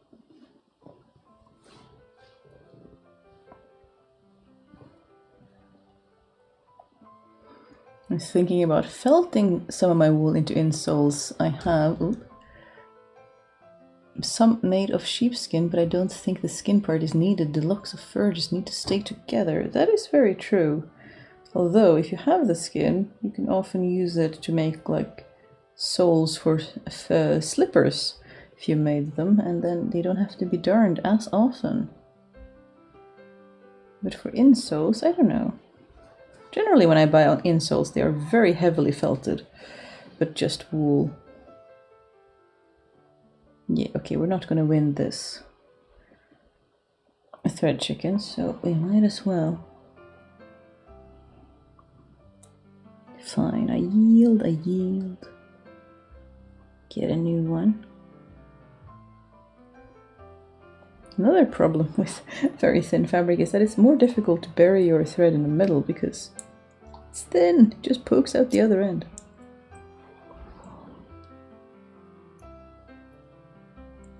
Yeah. Thank you so much for this coastal. Oh, you're welcome. I have strung 20 cranes for display. Takes nearly as long to fold them. 3 minutes to fold each. Oh, I'm glad that you're having some progress. It's nice to hang out with someone while doing tasks that are repetitive. Hello. You're lying there blinking at me, sweetie.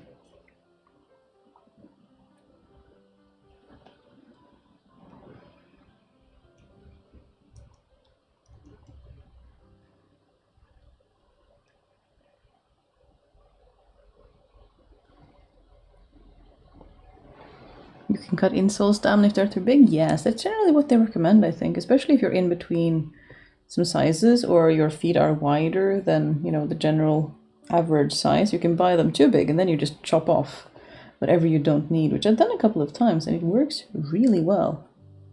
It can be really, really helpful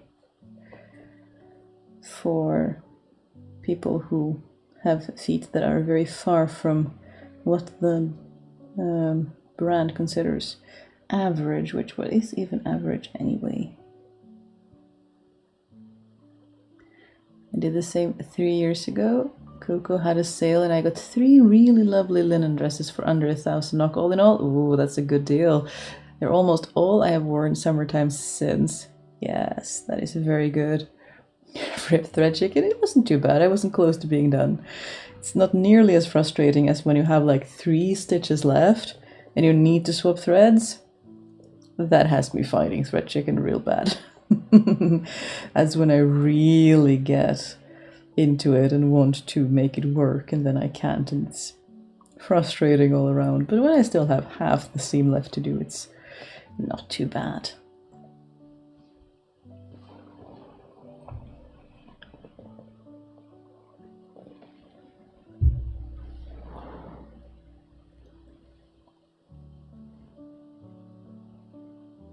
Okay, I could have tidied up the thread a little bit, but it's not too bad.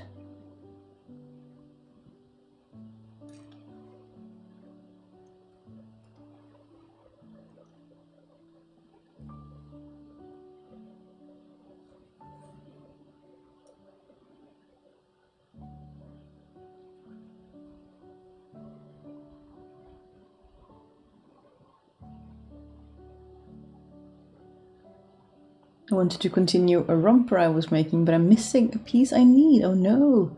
You thought you had it cut out. Oh, that's frustrating. When you think you're done with a task and it turns out it was not done after all, it's a bit frustrating. But at least you figured it out and you can amend it.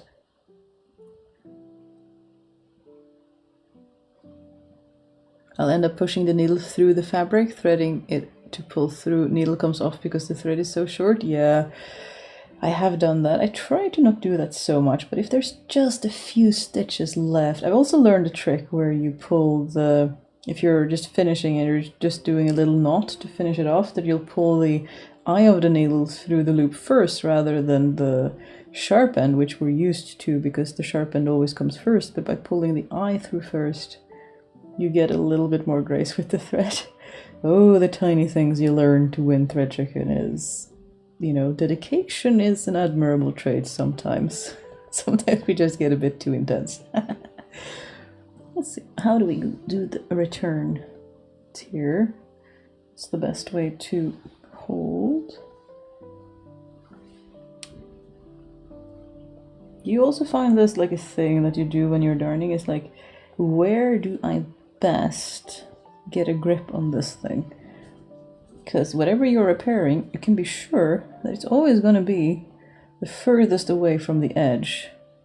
Like you have to have the most amount of fabric in your hands as possible, instead of just a nice tear right in the along the edge where it's easy to grab it.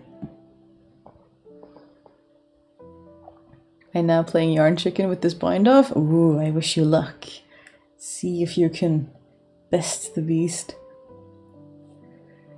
The rows on this shawl are getting really long. I'm about to start the last 100-gram ball of yarn. Ooh, already, Katpo, how exciting. Mine is almost done too, but I wanted to like cast it off on camera since we've been working on it together, so it's lying. I think it's getting big enough. And then we have a nice shawl to wear while live streaming if it gets proper cold in winter. Although this is the most well insulated home I have ever lived in. So I don't know if we really need it, which is kind of weird. Never lived in a well-insulated house that doesn't get chilly in winter, and you don't need slippers. It's kind of, I don't know, I forget that it's winter sometimes. It's a bit strange.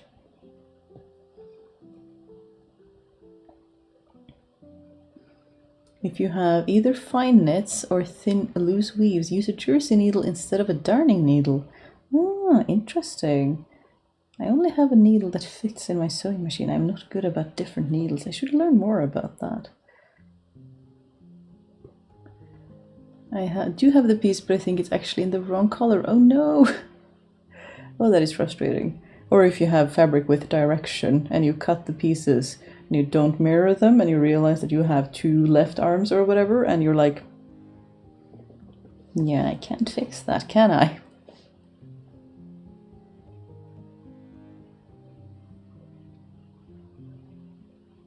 Hello, I'm in the raglan part of the Billy sweater. Honeycombs for everyone. Ooh, best of luck in the honeycomb raglan section. I hope you have a good time with that.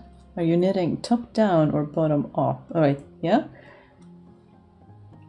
I have really been enjoying doing them top down because then I finish everything in the raglan straight away, and then it's just straight knitting down to the cuffs and edges, and that has been very nice, but it's many different preferences. Most of the linen fabric in the fabric stores near me are 85% viscose and 15% linen. Oof. For $12.99 US a yard, which is, if my conversion app is right, about 12.31 euros. That sounds about right. Yeah. I mean, I wouldn't expect to find linen at that price. Generally, if I find linen in here in Europe, it'll be twice that, about 25 euros, if it's cheap. But yeah, it can be very frustrating if all you can find is blends and you're looking for pure linen.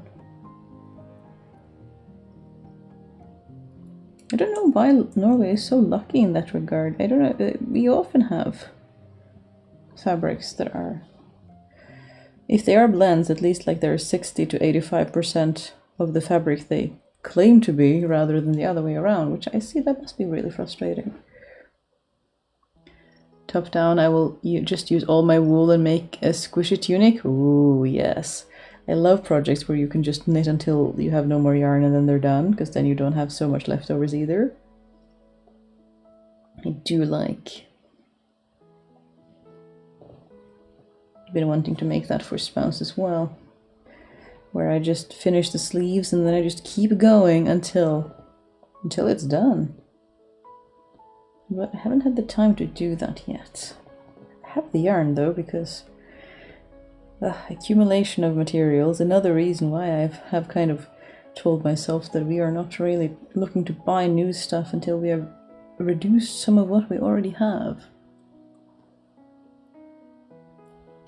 Before, when the cheapest 100% linen I've found in the Netherlands was about 15 euro a meter. Interesting. Or before, when IKEA had linen, that it was only 7 euros. Yeah, that used to be a time when IKEA had linen, didn't it? But I have not seen it in... Not that I go to IKEA very often, but when we moved, we did go a few times to get some stuff. But I feel like they don't have as much fabric as I've seen in other trips. Generally, they're for curtains, but I don't know. I have very little to compare it to. I like making socks toe up because I'll always know I have enough yarn for it. Oh, that's a good point. I've never tried making socks toe up. Maybe I should, just to try it out. See if I like it. I've just always made them cuff down. But that's a good point, to make sure that you have enough yarn for both socks. And I also know some people who like to knit socks on just 2 sets of needles. You knit both socks at the same time, and then they can do like stripes and use leftover yarns and make sure that they look the same even if they use a tiny bit of scrap yarn. So I think that is a clever way of solving that particular conundrum of how much yarn should I use on the left sock to have the same amount for the right sock.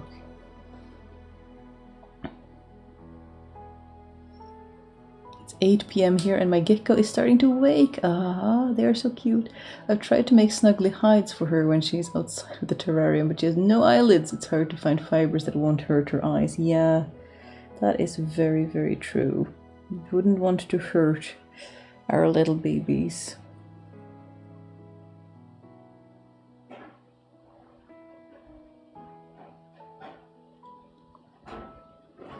Netherlands are fantastic linen producers. Belgium too. Yeah, I've seen a lot of linen from Lithuania, at least available in Norway. But I did hear from people from Lithuania that the problem with Lithuania selling all of it to export would be that they find it really hard. Like Lithuanians can't afford to buy their own linen themselves, which I thought was really sad. It's always sad when you can't buy stuff your own country produces because they sell it for more expensive abroad, which I found that was not the best.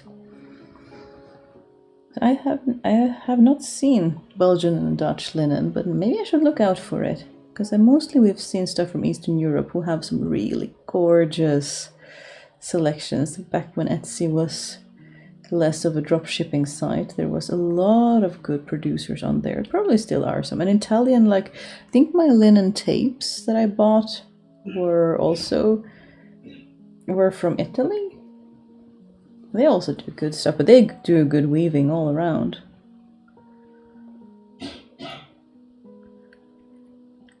Well, the colorwork socks I'm making now is toe up. Thankfully, that's the only way I know how to make them. Cool. I never learned that way, so it's nice to see other people have very different histories.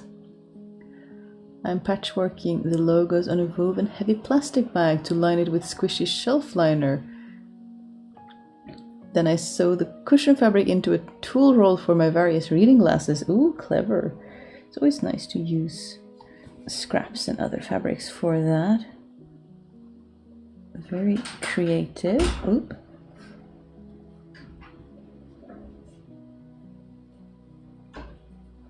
Shall we call that done? I think that's a good start for a patch.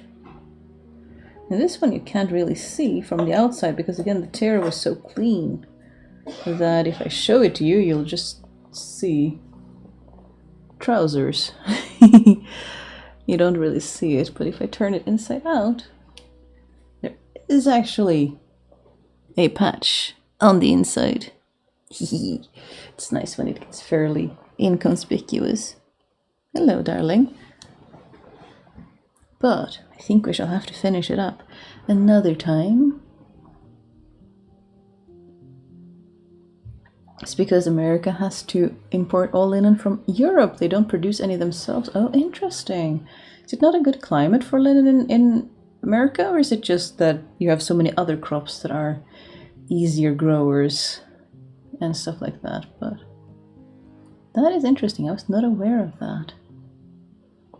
I still plan on planting a square meter of flax someday and process that into linen.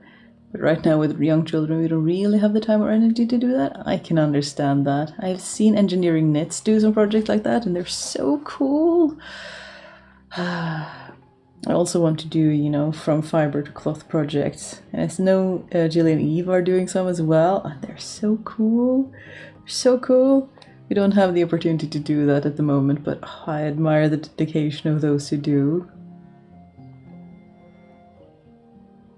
Part of the problem here is that the cotton industry had a tight grip on the fabric industry for a very long time, and that's what killed most of the Dutch linen industry as well. Yeah, and of course all the looms and the spinning mills were all made for cotton, and linen kind of just had to adapt or perish, and it wasn't really developed for linen, and it all made it all kind of challenges.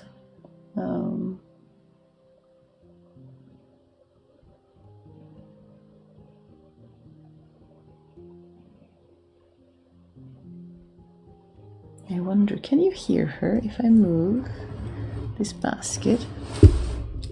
Then you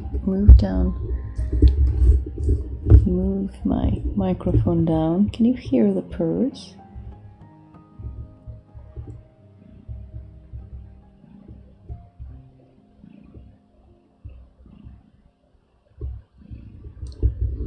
He's such a sweet little baby. Anyway, we are way past 8 p.m, so I think we shall be wrapping up with this little madam purring loudly in my lap, but it was very nice. One old linen mill still working in Austria, and they make premium linen fabric. Oh, there's so many good artisans. I want to buy from all of them to support them, but I don't have the means right now, but I want to. I heard of a small weaver starting a business in Sweden again. Ooh, cool.